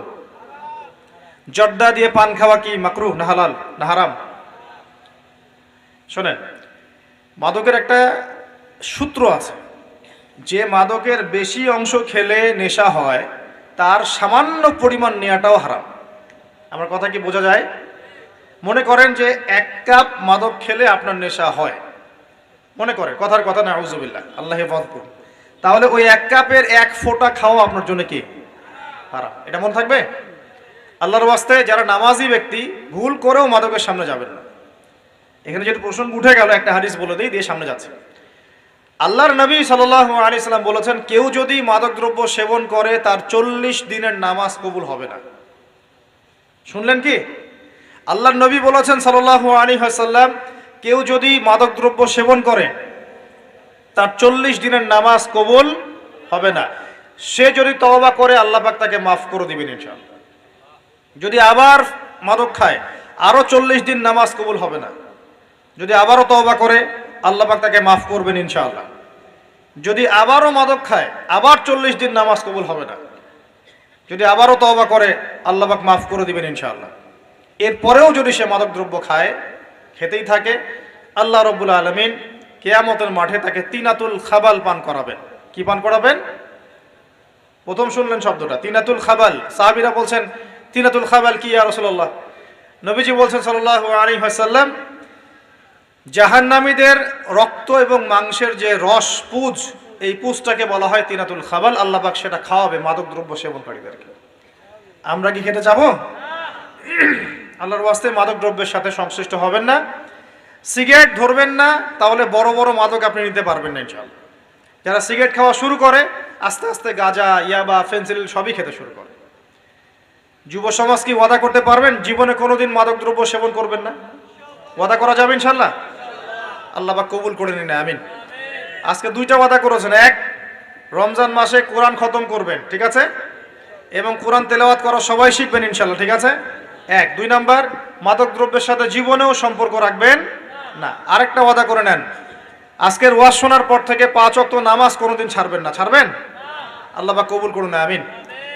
এই 3টা ধাপ থেকে কি শিখলেন? 1 নাম্বার শিখলেন পিতা মাতার সম্মান করতে হবে। করতে হবে কিনা? আমরাও কি পিতা মাতা হব না? হই নাই? আমরা কি চাই যে আমাদের সন্তান আমাদেরকে সম্মান না করুক? আমরা কি চাই? চাই না। অতএব আমরা যদি চাই যে আমাদের সন্তান ভালো হোক, আমাদের উচিত আমরা যেন পিতা মাতার সাথে ভালো বিহেভ করি। আমরা যদি চাই যে আমাদের মৃত্যুর পর আমাদের সন্তানরা আমাদের জানাজার নামাজ পড়াক, তাহলে আমাদেরকেও আমাদের পিতা মাতার অনুগত থাকতে হবে। আল্লাহ পাক তৌফিক ইনায়াত করুন, আমিন। 2 নাম্বার বলেছি, রমজান মাস পেলেই গুনাহ মাফ করানোর চেষ্টা করতে হবে। অতএব রমজান মাসে আজে বাজে কোনো কাজের দিকে মনোযোগী হবেন না। প্রস্তুতি নেন, সামনে রমজান আসছে ইনশাআল্লাহ। নিজের কাজগুলোকে গুটিয়ে নেন, পড়াশোনা গুটিয়ে নেন, বাজারঘাট গুটিয়ে নেন। রমজান মাসে যেন এত ব্যস্ততা না থাকে, ফ্রি থাকেন, রিল্যাক্স, খালি ইবাদত বেশি বেশি করবেন ইনশাআল্লাহ। আর 3 নাম্বার, নবী সাল্লাল্লাহু আলাইহি ওয়াসাল্লামের নাম যখনই শুনবেন কি বলবেন? সাল্লাল্লাহু আলাইহি ওয়াসাল্লাম পড়বেন, এবং সকালে সন্ধ্যায় কমপক্ষে 10 বার করে নবীর উপর দরুদ পড়বো ইনশাআল্লাহ। এখানে আরেকটা বিষয় চলে আসে, এইটা একটু মনোযোগ দিয়ে বোঝেন। আল্লাহর নবী বলছেন যে কেউ যদি নবীর নাম শুনে দরুদ না পড়ে তাহলেই তার জন্য ধ্বংস। কেউ যদি নবীর নাম শুনেছে দরুদ পড়ে নাই তাহলে সে ধ্বংস হোক, এটা বদদোয়া। তাহলে সারা জীবনে যদি আমরা নবীর সুন্নত মেনে না চলি আমাদের জন্য কি হতে পারে বলেন? শুধু নবীর নাম শুনে দরুদ না পড়লেই যদি এমনটা হয়, তাহলে সারা জীবন যে আমরা নবীর সুন্নতের খেলাফ চলছি আমাদের কি হতে পারে? দুনিয়ার জীবনে নবীর সুন্নতের খেলাফ চললে কি কেউ নবীর সুপারিশ পাবে পরকালে? হাউজে কাউসারের পানি পাবে? কবরের উত্তর দিতে পারবে প্রশ্নের? তাহলে আমরা দাড়ি কেন রাখছি না? দাড়ি কি নবীর সুন্নত কি সুন্নত না? তাহলে নামাজ পড়ছি মাশাআল্লাহ, দাড়ি কেন রাখছি না? কি সমস্যা? কেন সকাল সকাল উঠে আমরা এই শেভিং ক্রিম দিয়ে আমাদের নবীর সুন্নতকে জবাই করি? কেন? কি স্বার্থ, কি লাভ? হ্যান্ডসাম লাগে দেখতে। আপনাদের কি মনে হয় দাড়ি চেঁচে ফেললে, কেটে ফেললে হ্যান্ডসাম লাগে দেখতে, সুদর্শন লাগে? গাল ভর্তি দাড়ি থাকলে একজন পুরুষকে সিংহের মতো লাগে মাশাআল্লাহ। আমাদের তো দাড়ি নাই, আমাদের যেগুলো দেখছেন এগুলো তো দাড়িই না। যাদের সুন্দর গাল ভর্তি দাড়ি আছে এই মানুষগুলো যখন শেভ করে আমার খুব আফসোস হয়। আহা, বেচারাকে কত সুন্দর দাড়ি আল্লাহ পাক দিয়েছেন, প্রত্যেক দিন শেভ করা শুরু করেছে। অথচ আপনি দাড়ি ছেড়ে দিলে আপনার চেহারার ব্যক্তিত্বটা বাড়বে, সুন্দর লাগবে, স্মার্ট লাগবে, হ্যান্ডসাম লাগবে, সিংহের মতো লাগবে। মুসলিমরা কি ভীরু কাপুরুষ জাতি? আলী রাদিয়াল্লাহু আনহুর চেহারা দেখলে মানুষ, যখন যুদ্ধের মাঠে তার চেহারা দেখলে মানুষ ভয় পেয়ে যেত। যুদ্ধের মাঠে তার চেহারা দেখলে মানুষ ভয় পেয়ে যেত। দাড়ি, ফুল দাড়ি, ছেড়ে দেয়া দাড়ি, এবং তিনি যখন গর্জন করতেন যুদ্ধের মাঠে, যে প্রতিপক্ষ যখন থাকতো আহ্বান করতেন, কে আছে সামনে আসো, সাহস থাকলে আমার সামনে। এই গর্জন শুনেই মানুষ ভয় তার সামনে আসতো না। খালিদ বিন ওয়ালিদ রাদিয়াল্লাহু আনহু যুদ্ধের মাঠে তার গর্জন শুনেই মানুষ সামনে আসতো না। কাকা রাদিয়াল্লাহু আনহু তিনি একাই 10 জন 20 জনের সাথে লড়াই করতে পারতেন। বলা হতো যে যে সেনাবাহিনীর মধ্যে কাকা রাদিয়াল্লাহু আনহু আছে ওই সেনাবাহিনী কখনো পরাজিত হয় না। বলা হতো, এটা প্রবাদ ছিল। তাদের গাল ভর্তি দাড়ি ছিল না। সাহাবীরা কি শেভ করতেন? কোনোদিন দেখেছেন কোন হাদিসের মধ্যে সাহাবীরা শেভ করেছেন? তাহলে নবীর সুন্নতটা কি আগে নিজের দেহে আনতে হবে না? নিজের দেহে যদি সুন্নত না আনতে পারি, মানুষকে সুন্নত শেখাতে পারবো? ওয়াদা করা যাবে এখন যে আমরা ইনশাআল্লাহ দাড়ি শেভ করবো না? ওয়াদা করা যাবে? দাড়ি রাখলে চাকরি পাবেন না? রিজিক কার হাতে? না না, রিজিক তো দাড়ির হাতে মনে হচ্ছে। দাড়ি রাখলে যদি চাকরি চলে যায় তার রিজিক কার সাথে সংশ্লিষ্ট হলো? রিজিকের মালিক কে? আপনাকে আল্লাহ পাক যতটুকু রিজিক দিয়েছেন তাকদিরে লেখা আছে না? তাকদিরে লেখা আছে না? তাকদিরে লেখা আছে যেটা, সেটা কি আপনি না খেয়ে মরবেন নাকি? যদি আপনার তাকদিরে থাকে যে আপনি 50 বছর বাঁচবেন আর 50 বছরে আপনি 500 মণ চাল খাবেন, কথার কথা, ওই চালের এক দানা বাকি থাকতে আপনি মরবেন? মরবেন না। তাহলে রিজিক কি আমার সাথে সম্পৃক্ত না আল্লাহর সাথে সম্পৃক্ত? এই বিশ্বাসটা করতে হবে। তো দাড়ি রাখলে কি মেয়েরা পছন্দ করবে না নাকি? বলেছে যে বিয়ে করবো না দাড়ি রাখলে, এমন কথা বলেছে? যদি কোনো মেয়ে এরকম কথা বলে ওই মেয়েকে বিয়ে করার দরকার নেই আপনার। যদি কোনো মেয়ে আপনাকে বলে যে দাড়ি রাখলে ভালো লাগে না, শেভ করতে হবে, না হলে বিয়ে হবে না, বিয়ে করব না, ওই মেয়েকে বিয়ে না করাই উচিত আপনার। ওর তো মানে আপনাকে বিয়ে করার যোগ্যতাই হয়নি, ওর তো যোগ্যতাই হয়নি আপনাকে বিয়ে করার। সে তো দাড়ি নিয়ে প্রশ্ন তুলছে। যে মেয়ে বলবে যে নবীর সুন্নত আছে এজন্য আপনাকে পছন্দ করি, তখন বুঝবেন যে হ্যাঁ এই মেয়ের মধ্যে ভালো কিছু আছে। যেই মেয়ে দেখবে যে আপনি নামাজি কিনা, যেই মেয়ে দেখবে আপনি নামাজি কিনা, দাঁড়িয়ে আছে কিনা, ইমানদার কিনা, দিনের জন্য কিছু করেন কিনা, হালাল খান কিনা, ওই মেয়ে ইনশাল্লাহ আপনার ঘরে শান্তি দিবে। আর যেই মেয়ে আপনাকে দেখবে আপনার কত বড় সম্পত্তি, কতটা বড় জমি, কত বড় চাকরি, সুদ খান কিনা ওর কোনো আসা যায় না, টাকা হইলেই হইল, এগুলোকে ঘরে ঢুকালে অশান্তি আর অশান্তি। শান্তি না অশান্তি? নবী সাল্লাল্লাহু আলাইহি ওয়াসাল্লাম বলেছেন দিনদারিতা দেখে মেয়েদেরকে বিয়ে করো। কি দেখে? একই বিষয় ছেলেদের জন্য মেয়েদের জন্য সেম। ছেলে দেখতে হবে দিনদার কিনা, মেয়ে দেখতে হবে দিনদার কিনা, পর্দা করে কিনা, দিনদারিতা আছে কিনা। দুনিয়ার এই ছোটখাটো বিষয় যদি দেখেন, তুচ্ছ বিষয়গুলো, একদিন না একদিন আপনি পস্তাবেন কিন্তু। আর যদি আপনি দিনদারিতা দেখেন ইনশাআল্লাহ আপনি কোনোদিন পস্তাবেন না ইনশাআল্লাহ। আল্লাহ পাক তৌফিক দান করুন। এটা একটা বড় সিদ্ধান্ত জীবনের। এই সিদ্ধান্তে যদি ভুল করে ফেলেন সারা জীবন পস্তাতে হবে। অতএব এখানে বেশি আবেগে ফ্যান্টাসিতে ভুগবেন না। ঠান্ডা মাথায় দিনদারিতাকে অগ্রগণ্য করে আপনি ছেলে দেখবেন বা মেয়ে দেখবেন ইনশাআল্লাহ। আর গার্ডিয়ান যারা পরিবারের পিতামাতা আছেন তাদেরকেও বলবো দুনিয়ার এই বিষয়গুলোকে বেশি প্রাধান্য দিতে যাবেন না। কত বড় চাকরি করে, কত বড় জমির মালিক, কত বেশি টাকা, এগুলো পরের বিষয়। আগের বিষয় হচ্ছে আপনার ওই জামাই দিনদার কিনা, আগের বিষয় হচ্ছে তার মধ্যে ইসলাম আছে কিনা, শুরুর বিষয় হচ্ছে আপনার ওই মেয়ের মধ্যে দিনদারিতা আছে কিনা। এটা নসিহত করে গেলাম। যদি আপনি বুদ্ধিমান হন তাহলে আমার নসিহত গ্রহণ করবেন ইনশাআল্লাহ তাআলা, না হলে কিন্তু সারা জীবন পস্তাতে হবে। যারা বেদিন জামাই বিয়ে করেছে আর বেদিন মেয়ে বিয়ে করেছে তারা বুঝবে যে আমার কথার মর্ম কতটুকু। তারা এখন ইচ্ছা করেও লাইনে আনতে পারছে না, পারছেন? ওই যে বলছে বিয়ের পরে ঠিক হয়ে যাবে, এত সহজ? এটা কি সুইচ টিপ দিলে ঠিক হয়ে যাবে? মানুষের মনটা খুব জটিল একটা বিষয়, এত সহজেই মানুষের মন চেঞ্জ হয় না। হয় ইল্লা মাশাআল্লাহ, আল্লাহ চাইলে হয়। কিন্তু যদি মনে করেন যে পর্দা করে না, বিয়ে করি তারপর পর্দা করবে, করাই নিব, বানাই নিব, নিজের মতো গড়ে নিব, এত সহজ নয়। পরে দেখবেন সেই মেয়ে আপনার দাড়ি শেভ করা ফেলছে, করতে পারে না, আপনাকে পেরেশানিতে ফেলবে। সবার এত টাকা, তোমার টাকা নাই, এই যুগে একটু সুদ খেলে কি হয়, সমিতিতে নাম লেখালে কি হয়, সুদের লোন নিলে কি হয়, সবার একতলা বাড়ি, আমার কেন, সবার 4-5 তলা বাড়ি, আমার কেন একতলা থাকবে, নাও লোন নাও বাড়ি করি। আপনার স্ত্রী আপনাকে এদিকে ইনফ্লুয়েন্স করবে, করবে না? করবে। এইভাবে তো বহু পরিবারের কর্তা দিন দিন হার্ট স্ট্রোক করে মারা যাচ্ছে। টেনশন, পারিবারিক অশান্তি। অতএব দিনদারিতাকে প্রাধান্য দেন, ইনশাআল্লাহ দিনদারিতার সৌন্দর্য কখনো শেষ হয়ে যাবে না ইনশাআল্লাহ। আল্লাহ পাক তৌফিক এনায়েত করুন, আমিন। প্রিয় ভাইরা, আলোচনা একটা বড় অংশে এবার আসছি, এদিকে খেয়াল করেন, একটু মনোযোগ দিতে হবে। এখন থেকে আমরা একটু গুরুত্বপূর্ণ জায়গায় যাব। নবী সাল্লাল্লাহু আলাইহি ওয়াসাল্লামের সুন্নতের উপর আমল না করলে আমরা কি জান্নাত পাবো কিনা? আর নবীর সুন্নত কি শুধুমাত্র ইবাদত বন্দেগীর ক্ষেত্রে করলেই হবে, না জীবনের সব ক্ষেত্রে করতে হবে? আমার সাথে কথা বলেন। নবীর সুন্নত কি শুধু ইবাদত বন্দেগীতেই করব, নাকি জীবনের সব ক্ষেত্রে করব? আল্লাহর নবী সাল্লাল্লাহু আলাইহি ওয়াসাল্লাম মাত্র 23 বছরে আইয়ামে জাহিলিয়াতকে সরিয়ে দিয়েছেন, কি দেন নাই? আইয়ামে জাহিলিয়াতের শিরিক, ওখানকার আপনার সুদ, ওখানকার আপনার জেনা, ওখানকার মাদক, ওখানকার গোত্রীয় হানাহানি 23 বছরের মধ্যে পরিবর্তন হয়েছে কিনা? যখন মক্কা বিজয় হয়েছে তখন কি ওই মক্কার মধ্যে কোনো শিরিক ছিল, কোনো মূর্তি পূজা ছিল, কোনো সুদ ছিল, কোনো মেয়ের সাথে খারাপ আচরণ করা হয়েছে, কোনো ধর্ষণ হয়েছে, কোনো ব্যভিচার, গোত্রীয় হানাহানি, না সবাই ভাই ভাই হয়ে গেছে?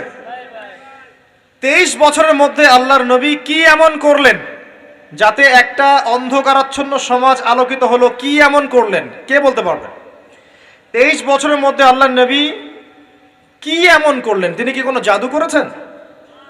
তিনি কি মানুষকে বশ করেছেন? তিনি কি আল্লাহর ফেরেশতাদেরকে দিয়ে জোর করে মানুষকে দিনের দিকে নিয়ে আসছেন? তিনি কি মানুষের গলায় ছুরি ধরে ইসলাম কবুল করিয়েছেন? এই কোনো কাজে আমাদের নবী মুহাম্মদ সাল্লাল্লাহু আলাইহি ওয়াসাল্লাম করেন নাই, করেছেন? বরং তিনি মানুষের কলব, মানুষের হৃদয়টাকে পরিবর্তন করে দিয়েছেন। বলেন সুবহানাল্লাহ। মানুষের হৃদয়ের মধ্যে আগে কুফর ছিল, আল্লাহর নবী সেখানে ঈমান ঢুকিয়ে দিয়েছেন।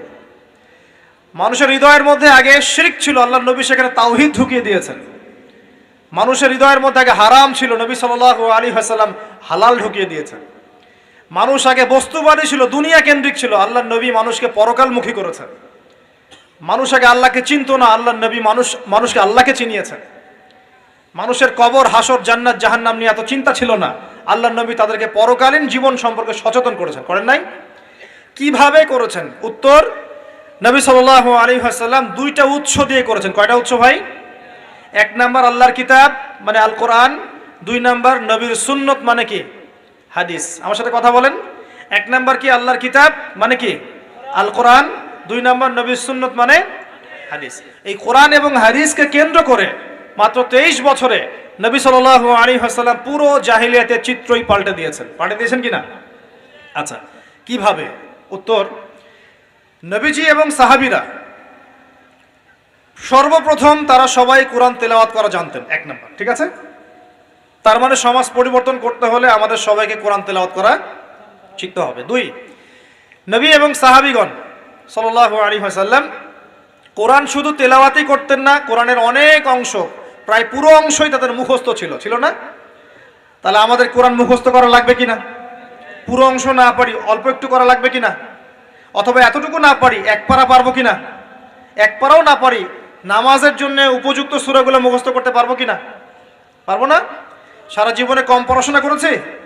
প্রচুর পড়াশোনা করেছেন, তাহলে কোরআনের ক্ষেত্রে কেন পিছিয়ে থাকবো? থাকা যাবে? যাবে না। ওই যে বারবার একটা কথা বলি, 15-20 বছর পড়াশোনা করে 15টা সূরা শিখছেন না। 15 বছর পড়াশোনা করে আপনি 15টা হাদিস শিখছেন না।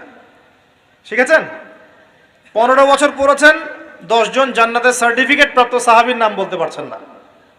নবীজির 10 জন স্ত্রীর নাম বলতে পারছেন না, তার জীবনী বলতে পারছেন না, ইমান ভঙ্গের কারণগুলো বলতে পারছেন না, কোনো কোনো ক্ষেত্রে অজুর মাসআলাগুলোও বলতে পারছে না, কোনটা ফরজ কোনটা সুন্নাত।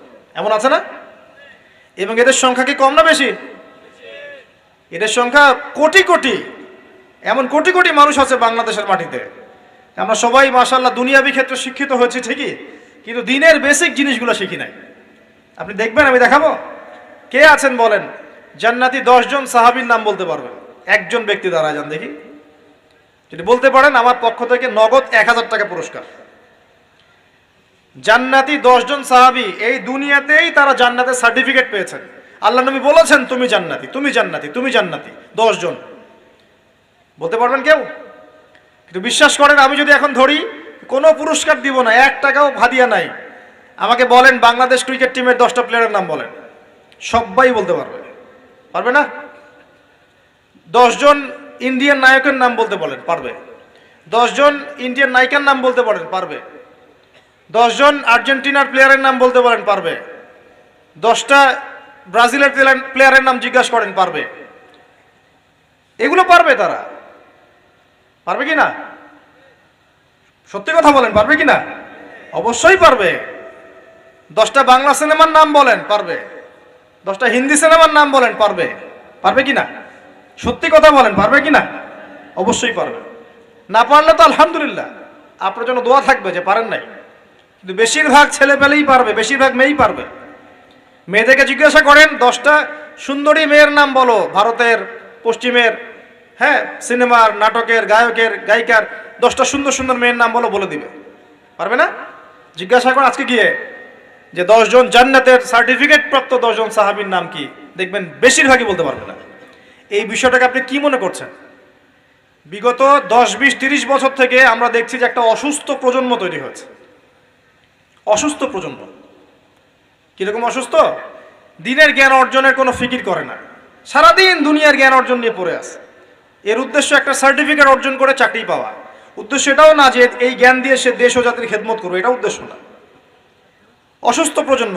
জিজ্ঞাসা করবেন ইসলামের বেসিক জিনিসগুলো জানে না, বাইরের বড় বড় জ্ঞান তার জানা আছে, পুরো পর্যায় সারণী মুখস্থ কেমিস্ট্রির।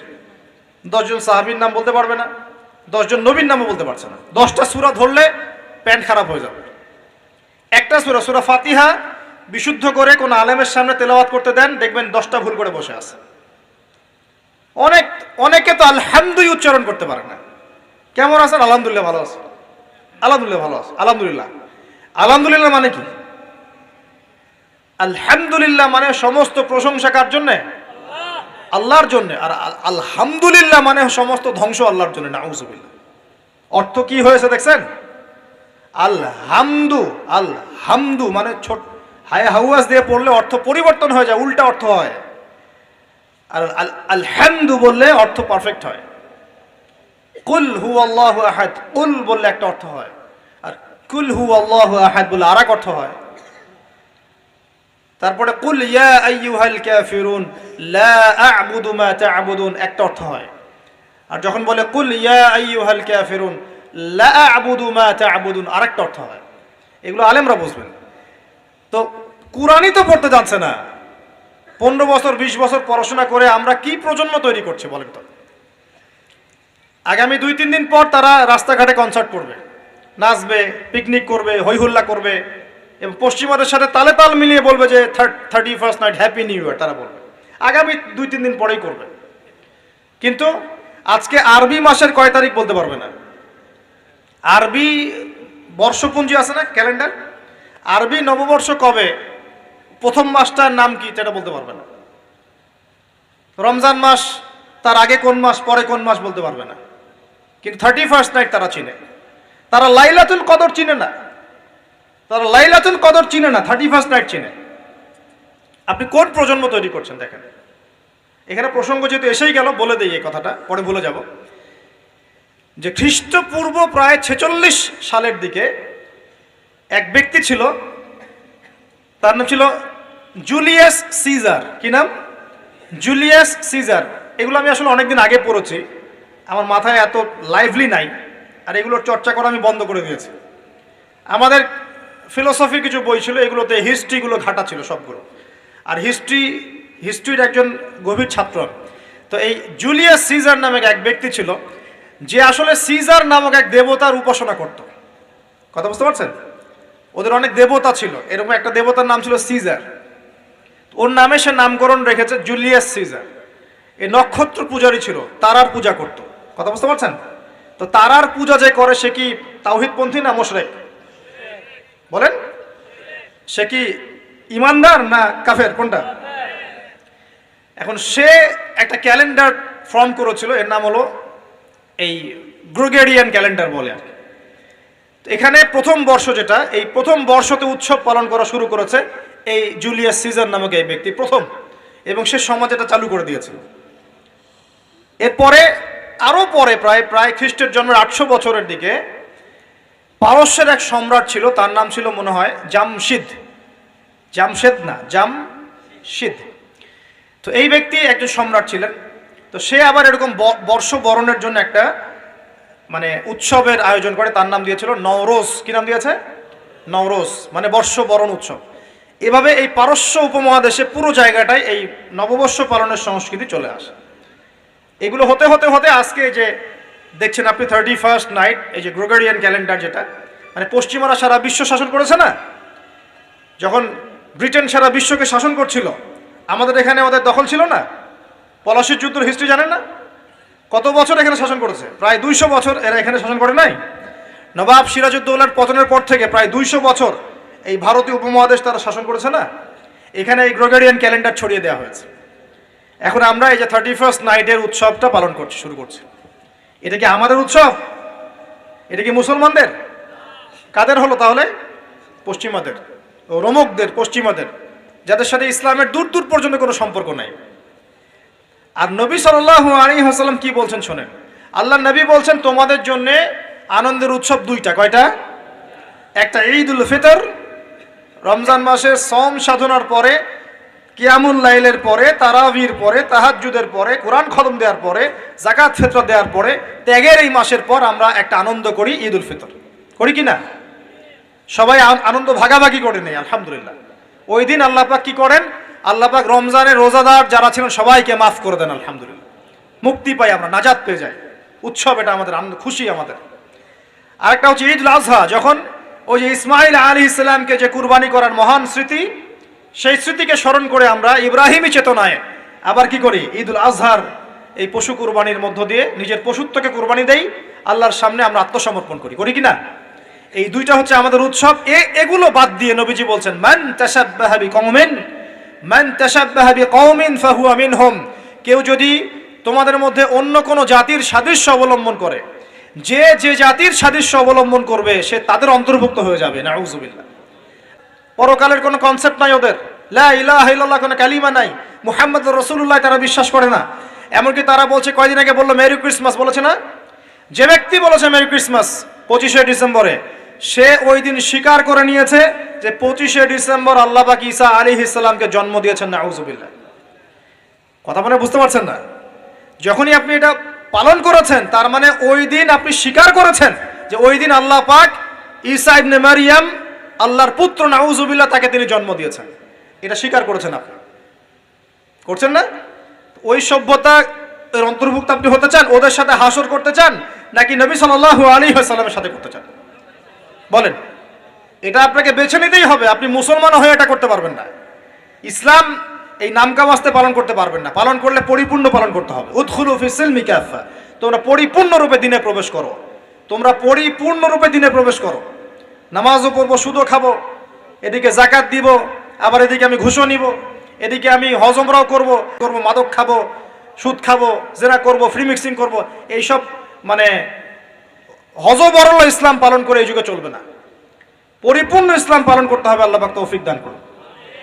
পরিপূর্ণ ইসলাম পালন করতে গেলে কি আমরা এই উৎসব পালন করতে পারবো? এক নাম্বার দেখালাম যেটা ওই জুলিয়াস সিজারের চালু করা এটা পদ্ধতি, নওরোজ যেটা ওই জামশিদের চালু করা পদ্ধতি। আর আমরা মুসলমান হয়ে কিভাবে আমরা অগ্নি পূজারীদের সংস্কৃতি কেমন করে ফলো করতে পারি? আমার কি সম্ভব? আর নবী যখন বলে দিচ্ছেন মান তাশাব্বাহা বিকওমিন ফাহুয়া মিনহুম, যে যে জাতির সাদৃশ্য অবলম্বন করবে সে তাদের অন্তর্ভুক্ত হয়ে যাবে, তাদের সাথে হাসর হবে। আমি কি তাদের সাথে হাসর চাই, নাকি নবীর সাথে হাসর চাই? আপনি ওদের সাথে তালে তাল মিলে নাচ গান করেন, তারা আপনার উপর সন্তুষ্ট হয়ে যাবে। আর আপনি যখন ওদের উপর তালে তাল মিলাবেন না, লা ইলাহা ইল্লাল্লাহ মুহাম্মাদুর রাসূলুল্লাহ নিয়ে থাকবেন, ওরা আপনার উপর সন্তুষ্ট হবে না। আমরা কি দুনিয়াতে ওদের সন্তুষ্টি চাই না আল্লাহর সন্তুষ্টি চাই? যদি আল্লাহর সন্তুষ্টি চাই, নবীর সাথে হাসর করতে চাই, কোন মুসলমান যুবক যুবতী আগামী এই নোংরা অপসংস্কৃতিতে গায়ে গা ভাসাবে না। এই দিনে কোনো কনসার্ট চলবে না, এই দিনে কোনো বেহায়াপনা হবে না, এই দিনকে কেন্দ্র করে কোনো রকমের এই পিকনিক বা ঢাকঢোল পিটানো আর এই যে তোমাদের সাউন্ড বক্সে গান বাজানো কোনো কিছু চলবে না ইনশাআল্লাহ। পারা যাবে? মনে রাখবে এই কাজটা ছোট নয়, করার মধ্য দিয়ে আপনি কুফর করছেন। কুফর, আপনি আল্লাহর নবীর হাদিসকে অস্বীকার করছেন, আল্লাহর কোরআনের আয়াতকে অস্বীকার করছেন, আপনি আল্লাহর দুশমনদের সাথে খুশি পালন করছেন। সুবহানাল্লাহ। আল্লাহর যে দুশমনরা সারা বিশ্বে মুসলিমদের উপর নির্যাতনের স্টিম রোলার চালাচ্ছে, ওদের সাথে তালে তাল মিলিয়ে আপনি বলছেন হ্যাপি নিউ ইয়ার, মাশাআল্লাহ, আস্তাগফিরুল্লাহ, তওবা আস্তাগফিরুল্লাহ, আল্লাহ পাক মাফ করুন। এবার দেখেন, এটা কি আমাদের দেশেরও সংস্কৃতি? এই জিনিসটা কি আমাদের দেশের সংস্কৃতি? বাঙালি ভাষা, বাঙালি জাতি, বাংলা ভাষা আমাদের প্রাণের যে ভাষা এবং দেশ এবং মাতৃভূমি, এদের সাথেও কি এটা সম্পৃক্ত? এদের সাথেও কি এটা যোগসূত্র আছে? এটা ধার করা সংস্কৃতি, কথা ঠিক কিনা? তো ধার করা সংস্কৃতির চর্চা আমরা বাংলার মাটিতে কেন করব? আমাদের বাংলা সংস্কৃতি নাই, আমরা বাঙালি না, আমাদের ভাষা নাই, আমরা ভাষা নিয়ে গর্বিত না, কেন আমরা আমাদের ভাষায়, আমাদের দেশে, আমাদের জমিতে অন্যের সংস্কৃতি এনে ওইসব ভাষার গান আমরা কেন চালু করব? ওইসব ভাষায় আমরা ঢাকঢোল কেন পিটাবো? আমাদের নিজস্ব সংস্কৃতি নাই? আছে কি নাই? এবার আসেন আরেকটা পয়েন্ট দিয়ে শেষ করি এই লেকচারটা। সেটা হলো, একটা বছর যে চলে গেল, একটু মনোযোগ দাও এদিকে। একটা বছর যে চলে গেল, এক বছর চলে যাওয়াতে কি আমার খুশি হওয়া উচিত না কষ্ট পাওয়া উচিত? মনে করেন আপনার 60 বছর হায়াত আছে, বা আমার 60 বছর হায়াত আছে, কথার কথা বলছি। এখন এক একটা বছর যে চলে যাচ্ছে, আমি কি মৃত্যুর দিকে একটু একটু করে আগাচ্ছি না? আপনি আগাচ্ছেন না? কি ভাই কথা বলেন, আগাচ্ছে কি না? তাহলে আমরা একটা বছর চলে যাচ্ছে মানে কি, আমরা একটা একটা করে ধাপ আগাচ্ছি কবরের দিকে। এখন আমার জীবন থেকে 2022 সালটা চলে গেল, তার মানে এক বছরে আমি কতটুকু নামাজ পড়লাম, কতটুকু রোজা রাখলাম, কতটুকু তসবিহ তাহলিল করলাম, কতটুকু দাওয়াতি কাজ করলাম, দিনের জন্য কতটুকু কি করলাম, এইটা ফিকির করা উচিত না আমার? আমার জীবন থেকে একটা বছর চলে গেল মানে আমি কবরের দিকে এক ধাপ এগিয়ে গেলাম। এখন এগিয়ে যাওয়ার খুশিতে আপনি আজকে উৎসব পালন করছেন, আস্তাগফিরুল্লাহ। কি বুদ্ধি মাথায়! দেখেন, জীবন থেকে একটা বছর হায়াত কেটে পড়ে গেল, এটাতে সে খুশি হয়েছে এবং খুশি হয়ে সে উৎসব পালন করছে, কনসার্ট করছে, ঢাকঢোল পিটাচ্ছে এবং পিকনিক করছে। কত বুদ্ধি মাথায়! মৃত্যু কাছাকাছি আসলে কি মানুষ খুশি হয় না কষ্ট পায়? মৃত্যু কাছাকাছি আসলে মানুষ কি খুশি হবে নাকি আরো চিন্তা করবে, হায় আফসোস, এক বছর যদি আরো ভালো কাজ করতে পারতাম আরো ভালো হতো? কোনটা বলেন? আফসোস হবে না? অবশ্যই হবে। হ্যাঁ, তার মানে এখন আপনি যদি কিছু করতেই চান, এই 31st নাইটে যদি আপনি কিছু করতেই চান, তাহলে আমি বলবো, আমার পরামর্শ, সুন্দর করে ওযু করে আইসে আপনাকে জায়নামাজে দাঁড়াতে হবে। দাঁড়ায় 2 রাকাত নামাজ পড়ে চিন্তা করবেন, আল্লাহ এক বছর যে চলে গেল, আমি এই গত বছরে কি করলাম, দিনের জন্য কি করলাম, দুনিয়ার জন্য কি করলাম, পরিবারের জন্য কি করলাম, কতটুকু জ্ঞান অর্জন করলাম, কয়টা কোরআনের আয়াত শিখেছি এক বছরে, কয়টা হাদিস শিখলাম, কয় ওয়াক্ত নামাজ ঠিক মতো পড়লাম, রমজানের সওম রেখেছিলাম কিনা, দান সদকা করেছিলাম কিনা, সৎ কাজে আদেশ করেছিলাম কিনা, অসৎ কাজে নিষেধ করেছিলাম কিনা, এই ফিকির করতে পারেন আপনি বসে বসে। যদি করতেই হয় কিছু, তাহলে এটা করতে হবে, অন্য কিছু করার সুযোগ আছে? উচিত হবে? একই তো আমাদের দেশের সাথে এই সংস্কৃতি কোনো সম্পর্ক নাই, এটা দেশদ্রোহিতাও হচ্ছে, আবার ইসলামের সাথেও এর দূরত্ব কোনো সম্পর্ক নাই, ইসলামের সাথে দ্রোহিতা করা হচ্ছে। তাহলে বলেন, আমরা যদি আল্লাহ এবং তার রাসূলের সন্তুষ্টি চাই, তাহলে আমরা কি আল্লাহ এবং তার রাসূলের শত্রুদের সংস্কৃতি গ্রহণ করতে পারি? আল্লাহ পাক আমাদের সবাইকে বোঝার তৌফিক দান করুন। প্রিয় ভাইরা, যারা এই লেকচার শুনবেন অনলাইনেও চলে যাবে ইনশাআল্লাহ, যাদের কানে এই লেকচার যাবে, যদি কিছু করতেই হয়, জায়নামাজে দাঁড়িয়ে, ওযু করে জায়নামাজে দাঁড়িয়ে 2 রাকাত নফল নামাজ পড়ে তওবা করতে পারেন আল্লাহর কাছে, আল্লাহ এক বছর চলে গেল, কি করতে পারলাম জানি না, আল্লাহ আমাকে পরের বছরটা আরো ভালো করে দিনের জন্য কাজ করার তৌফিক দান করুন। এইটুকু করা যাবে না? যদি করতে চান এতটুকু করেন, এর বাইরে কিছু করতে যান না। আল্লাহ পাক বোঝার তৌফিক দান করুন। আমি প্রিয় ভাইয়ের, এখন সামনে আসি যে আল্লাহর নবী এই পুরো জাহিলিয়াত পরিবর্তন করেছেন কোরআন সুন্নাহ দিয়ে, ঠিক আছে কথা? কোরআন সুন্নাহর মধ্যে কাজগুলো কি ছিল আমি কয়েকটা বলেছিলাম। 1, কোরআন তেলাওয়াত করা শিখেছে সবাই। 2 কোরআনের অর্থ বুঝেছেন সবাই, 3 কোরআনের সমস্ত আদেশ নিষেধ তারা মেনে চলেছেন, চলেন নাই? আমাদের উচিত হবে কোরআনের সমস্ত আদেশ এবং নিষেধগুলোকে মেনে চলা। আল্লাহ পাক আমাদের সবাইকে তৌফিক এনায়েত করুন। এরপর তারা কি করেছেন? কোরআন এবং হাদিসের দাওয়াতটা মানুষের কাছে পৌঁছে দিয়েছেন, দেন নাই? তাহলে আমাদের কি নিজে নিজে দিন পালন করলেই হবে, না আমার পরিবারেও করাতে হবে? আমি নিজে পালন করছি, পরিবার পালন করছে, মাশাআল্লাহ। এখন আমার দায়িত্ব না সমাজের মধ্যে প্রচার করা? দায়িত্ব কি না? আরো কি কোনো নবী আসবেন? তার নবীর উত্তরসূরি কারা এখন? ওলামায়ে কেরাম। ওলামায়ে কেরামদের শুধু একার দায়িত্ব ইসলাম প্রচার করার, নাকি আমাদেরও দায়িত্ব আছে? আমরা ইখতিলাফি মাসআলাগুলোকে নিয়ে পড়ে থাকবো না। জটিল ফিকহি বিষয়গুলো সেটা আপনি আমি ফতোয়া দিতে পারবো না, এটা মুফতি সাহেবরা করবেন। কিন্তু কমন জিনিসগুলোর দাওয়াত আমরা সবাই দিতে পারি কিনা? নামাজের দাওয়াত আপনি দিতে পারেন? আপনি হালাল খাবার দাওয়াত দিতে পারেন? পর্দার দাওয়াত দিতে পারেন? আপনি এটা দাওয়াত দিতে পারেন যে আমরা সবাই 5 ওয়াক্ত নামাজ পড়বো, রোজা রাখবো, সামর্থ্য হলে হজ করবো, জাকাত দিব, এইটুক দাওয়াত তো আপনি দিতে পারেন কিনা? মাদকদ্রব্য ছেড়ে দেওয়া, মাদকদ্রব্য খেও না, সুদ খেও না, এই কমন কথাগুলো তো বলতে পারেন নাকি? বাল্লিগু আন্নী ওয়ালাউ আয়া, একটা আয়াতও যদি জানো তোমরা সেটা প্রচার করো। যদি আমরা সবাই মিলে দিন প্রচার না করি, দিনের অবস্থা আস্তে আস্তে কিন্তু সংকুচিত হয়ে আসছে। আপনারা কি বুঝতে পারছেন না যে অন্য ধর্মগুলো আস্তে আস্তে ছড়িয়ে পড়ছে? আমাদের এই গাফেলতির কারণে আজকে বহু মুসলিম ধর্মহীন হয়ে যাচ্ছে, হচ্ছে না? সত্য কথা বলেন, হচ্ছে কিনা? টাকার লোভে, চাকরির লোভে, হচ্ছে কিনা? এটা আমাদের গাফেলতি না? অতএব আমাদের সবাইকে শুধু আলেম ওলামার উপর দায়িত্ব ছেড়ে না দিয়ে আমাদের সবাইকেই দিনের দাওয়াতের, আম দাওয়াতের কাজ সবাইকে করতে হবে। আল্লাহ পাক তৌফিক দান করেন। শুধু একদিনের ওয়াজ মাহফিল দিয়ে সব হবে? আজকে আমি আসলাম, হাতে 1 বছর আপনার সাথে আমার দেখা হবে না হয়তোবা, তাহলে কি এখানেই শেষ? একটা ওয়াজ মাহফিল দিয়ে সব হবে? ওয়াজের কথাগুলো সবাই শুনবো এবং মানার চেষ্টা করবো ইনশাআল্লাহ, এবং সবাই মিলে আমরা আমলও করব, মানুষকে আমলের দিকে ডাকবো ইনশাআল্লাহ। আর সৎ কাজে আদেশও করব, অসৎ কাজগুলোতে বাধাও দিব ইনশাআল্লাহ। আল্লাহ পাক তৌফিক দান করুন, আমিন। এখন আস্তে আস্তে ফিনিশিং এর দিকে আসি। দেখুন আল্লাহ পাক তার নবীর মধ্য দিয়ে দিনটা প্রতিষ্ঠা করেছেন কিনা? দিন কি শুধু নবী সাল্লাল্লাহু আলাইহি ওয়াসাল্লাম একাই পালন করেছেন, না সমাজে প্রতিষ্ঠা করেছেন? এখন আমাদের কি একা একা পালন করলেই হবে, না সমাজে প্রচার প্রসার করতে হবে? আচ্ছা, তাহলে আগে কিছু বিষয় জানতে হবে। 1, আল্লাহ রাব্বুল আলামিন যে দিনটা দিয়েছেন, এই দিনটা পরিপূর্ণ দিন। কিরকম দিন?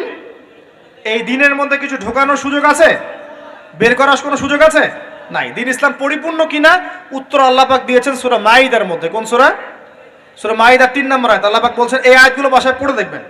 আল্লাহ পাক বলছেন, আল ইয়াউমা আকমালতু লাকুম দীনাকুম, আজকে আমি তোমাদের জন্য দিন ইসলামকে পরিপূর্ণ করে দিলাম। ওয়া আতমামতু আলাইকুম নি'মাতি, তোমাদের উপর আমার নিয়ামতকে পূর্ণতা দান করলাম। ওয়া রাদিতু লাকুমুল ইসলাম দীনান, তোমাদের উপর দিন ইসলামকে মনোনীত করে আমি আল্লাহ সন্তুষ্ট হয়ে গেলাম। বলি সুবহানাল্লাহ। তার মানে আল্লাহ পাক দিন ইসলামকে পরিপূর্ণ করেছেন। কিছু ঢুকাতে পারবো? কিছু বের করতে পারবো? পারবো না। এবার আসেন, এই পরিপূর্ণ দিন ইসলাম ছাড়া অন্য কোনো দিন আল্লাহ গ্রহণ করবেন কিনা? উত্তর সূরা আলে ইমরান আয়াত নম্বর 85। আল্লাহ পাক বলছেন, আল্লাহ রাব্বুল আলামিন বলছেন, ওয়া মান ইয়াবতাগি গায়রাল ইসলামি দীনান ফালা ইউকবালা মিন, কেউ যদি ইসলাম ছাড়া অন্য কোনো দিন বা জীবন ব্যবস্থা তালাশ করে, তার কাছে কোশ্চিন কালেও এটা কবুল করা হবে না। তার মানে ইসলাম ছাড়া অন্য কোনো দিন যদি কেউ চর্চা করি, আল্লাহর কাছে কোশ্চিন কালেও সেটা গ্রহণযোগ্য হবে না। আর এই ইসলাম আল্লাহর কাছে একমাত্র গ্রহণযোগ্য দিন, যেটা আল্লাহ পাক বলছেন সূরা আলে ইমরানের 19 নম্বর আয়াত। আল্লাহ পাক বলছেন, ইন্না দীনা ইনদাল্লাহিল ইসলাম, আল্লাহর কাছে একমাত্র গ্রহণযোগ্য দিন কি? ইসলাম। এবার আসেন সূরা সফে চলে যায়। কোরআনের একটা আয়াত কিন্তু একটা আয়াতের সাথে কানেক্টেড, মানে আয়াতগুলো মিলাতে পারলে আপনি পথ খুঁজে পাবেন, ঠিক যেমন আকাশের তারাগুলো মেলালে আপনি রাস্তা খুঁজে পান। এই জন্যে কোরআনের আয়াতগুলোকে আকাশের তারার সাথে তুলনা করা হচ্ছে। ফালা উকসিমু বিমাওয়াকিন নুজুম ওয়া ইন্নাহু লাকাসামুন লাউ তা'লামুন আযীম ইন্নাহু লাকুরআনুন কারীম ফি কিতাবিন মাকনুন। এই সূরা আছে না, সূরা ওয়াকিয়ার মধ্যে আল্লাহ পাক তারাগুলোর অবস্থান স্থলের কসম খেয়েছেন, খেয়ে বলছেন কোরআন একটা মহিমান্বিত কিতাব, লা ইয়ামাসসুহু ইল্লাল মুতাহহারুন, পবিত্র সত্তা ছাড়া কেউ সেটা গ্রহণ স্পর্শ করতে পারে না। তানজিলুম মির রাব্বিল আলামিন, এটা আল্লাহ পাকের পক্ষ থেকে নাজিল হয়েছে। তো কোরআনের আয়াতগুলো কিন্তু একটার সাথে কানেক্টেড। তো এটাই বলছিলাম যে ইসলাম পরিপূর্ণ দিন, এটাই আল্লাহর কাছে একমাত্র গ্রহণযোগ্য দিন। এর বাইরে কোনো দিন তালাশ করলে কবুল করা হবে না। আর এই ইসলাম শুধু ব্যক্তি জীবনে পালন করার জন্য আসে নাই, বরং পুরো জীবনের সমস্ত ক্ষেত্রে পালন করার জন্য এসেছে। কোথায় দলিল? সূরা আলে ইমরান আয়াত নাম্বার 102। কত নম্বর আয়াত? আল্লাহ পাক বলছেন, ইয়া আইয়ুহাল্লাযীনা আমানু, হে মুমিনগণ, আমাদেরকে বলছেন হে মুমিনগণ, ইত্তাকুল্লাহ, তোমরা আল্লাহকে ভয় করো। কাকে ভয় করো? আল্লাহকে ভয় করো। হাক্কা তুকাতিহ, পরিপূর্ণরূপে ভয় করো, ভয় করার মতো করে ভয় করো। আর ওয়ালা তামুতুন্না ইল্লা ওয়া আনতুম মুসলিমুন, পরিপূর্ণ মুসলমান না হয়ে তোমরা মৃত্যুবরণ করো না। এখন বলেন, জীবনের একটা অংশে কেউ যদি ইসলাম পালন করে আর এক অংশে না করে, সে কি পরিপূর্ণ মুসলিম? উদাহরণ দিচ্ছি, মনে করেন আপনি নাউজুবিল্লাহ নামাজও পড়েন আবার সুদও খান, এ কি পরিপূর্ণ মুসলিম? একজন ব্যক্তি নামাজ পড়ে আবার সুদও খায়, মানে সে ইবাদত বন্দেগীর জীবনে আল্লাহকে মানে ঠিকই, লা ইলাহা ইল্লাল্লাহ এর উপর ঠিক আছে, মুহাম্মদুর রাসূলুল্লাহর উপর আছে, কিন্তু অর্থনৈতিক জীবনে গিয়ে সে আর লা ইলাহা ইল্লাল্লাহ মুহাম্মদুর রাসূলুল্লাহর মধ্যে নাই। বুঝতে পারছেন? মানে জীবনের কয়েকটা ক্ষেত্র হয়, ইবাদত বন্দেগীর জীবন, ব্যক্তিগত জীবন, পারিবারিক জীবন, সামাজিক জীবন, পলিটিক্যাল জীবন, অর্থনৈতিক জীবন। জীবনের প্রত্যেকটা ক্ষেত্রে কোরআন সুন্নাহর হেদায়েত আছে কি নাই? এখন যদি প্রতিটা ক্ষেত্রে আমি কোরআন সুন্নাহকে ফলো করতে পারি, তাহলে আমি পরিপূর্ণ মুসলিম। আল্লাহ পাক সেটাই বলছেন, ওয়ালা তামুতুন্না ইল্লা ওয়া আনতুম মুসলিমুন, পরিপূর্ণ মুসলিম না হয়ে মৃত্যুবরণ করো না। তার মানে আমাদের সবাইকে জীবনের প্রতিটা ক্ষেত্রেই কোরআন সুন্নাহ পালন করতে হবে। আল্লাহ পাক তৌফিক দান করুন, আমিন। এখন এটাকে শুধু একা একা করব? আল্লাহ পাক বলছেন না, প্রথম দায়িত্ব হচ্ছে তুমি তোমার পরিবারের উপর আগে করবা। কোথায় করবা? কোন সূরা? সূরা তাহরীম আয়াত নাম্বার 6। কোন সূরা? সূরা তাহরীম আয়াত নাম্বার 6। আল্লাহ পাক বলছেন, ইয়া আইয়ুহাল্লাযীনা আমানু, হে মুমিনগণ, কু আনফুসাকুম, নিজে জাহান্নামের আগুন থেকে বাঁচো, ওয়া আহলিকুম নারা, তোমার পরিবার বর্গকে জাহান্নামের আগুন থেকে বাঁচো। দায়িত্ব পেলাম, ইসলাম পরিপূর্ণ পালন করব, নিজে পরিপূর্ণ মুসলমান হব, এবং আমার পরিবার বর্গকে কি করব? জাহান্নাম থেকে বাঁচাবো। পরিবারকে কেমন করে বাঁচাবো? উত্তরে যে বললাম, বিয়ে করার সময় দেখতে হবে দিনদার মেয়ে কিনা, বিয়ে করার সময় দেখতে হবে ছেলে দিনদার কিনা, মেয়ের পরিবার দিনদার কিনা, ছেলের পরিবার দিনদার কিনা, হালাল খায় কিনা ইত্যাদি। তারপর পরিবার গঠন হয়ে যাবে, পরিবারের প্রতিটা কাজ হবে কোরআন সুন্নাহ মোতাবেক। স্ত্রীর সাথে সম্পর্ক করা, স্ত্রীর কাছে যাওয়া, সন্তান সন্ততির প্রতিপালন, রিজিক, বাড়িতে তালিম, ইসলামের চর্চা, শিক্ষা দীক্ষা, প্রত্যেকটা ক্ষেত্রেই কোরআন এবং সুন্নাহ মেনে চলে পরিবার গঠন করতে হবে। আল্লাহ পাক তৌফিক এনায়েত করুন। এবার কি শুধু পরিবার নিয়ে পড়ে থাকবো না, আমার আরো দায়িত্ব আছে? আছে কি নাই? এর পরের দায়িত্ব হচ্ছে ওই যে আগের আয়াত, সূরা আলে ইমরান 110। সূরা আলে ইমরান 110 আল্লাহ পাক বলছেন, কুনতুম খায়রা উম্মাহ, এবার তোমরা সবাই শ্রেষ্ঠ জাতি। ব্যক্তিগত জীবনে ইসলাম পালন করছেন, পরিপূর্ণ মুসলমান হয়েছে আলহামদুলিল্লাহ, জ্ঞান অর্জন করছি, আমল করছি, হালাল রিজিক খাচ্ছি, পরিবার গঠন করছি। এবার আমার দায়িত্ব আরো বেশি। এবার আমার দায়িত্ব কি?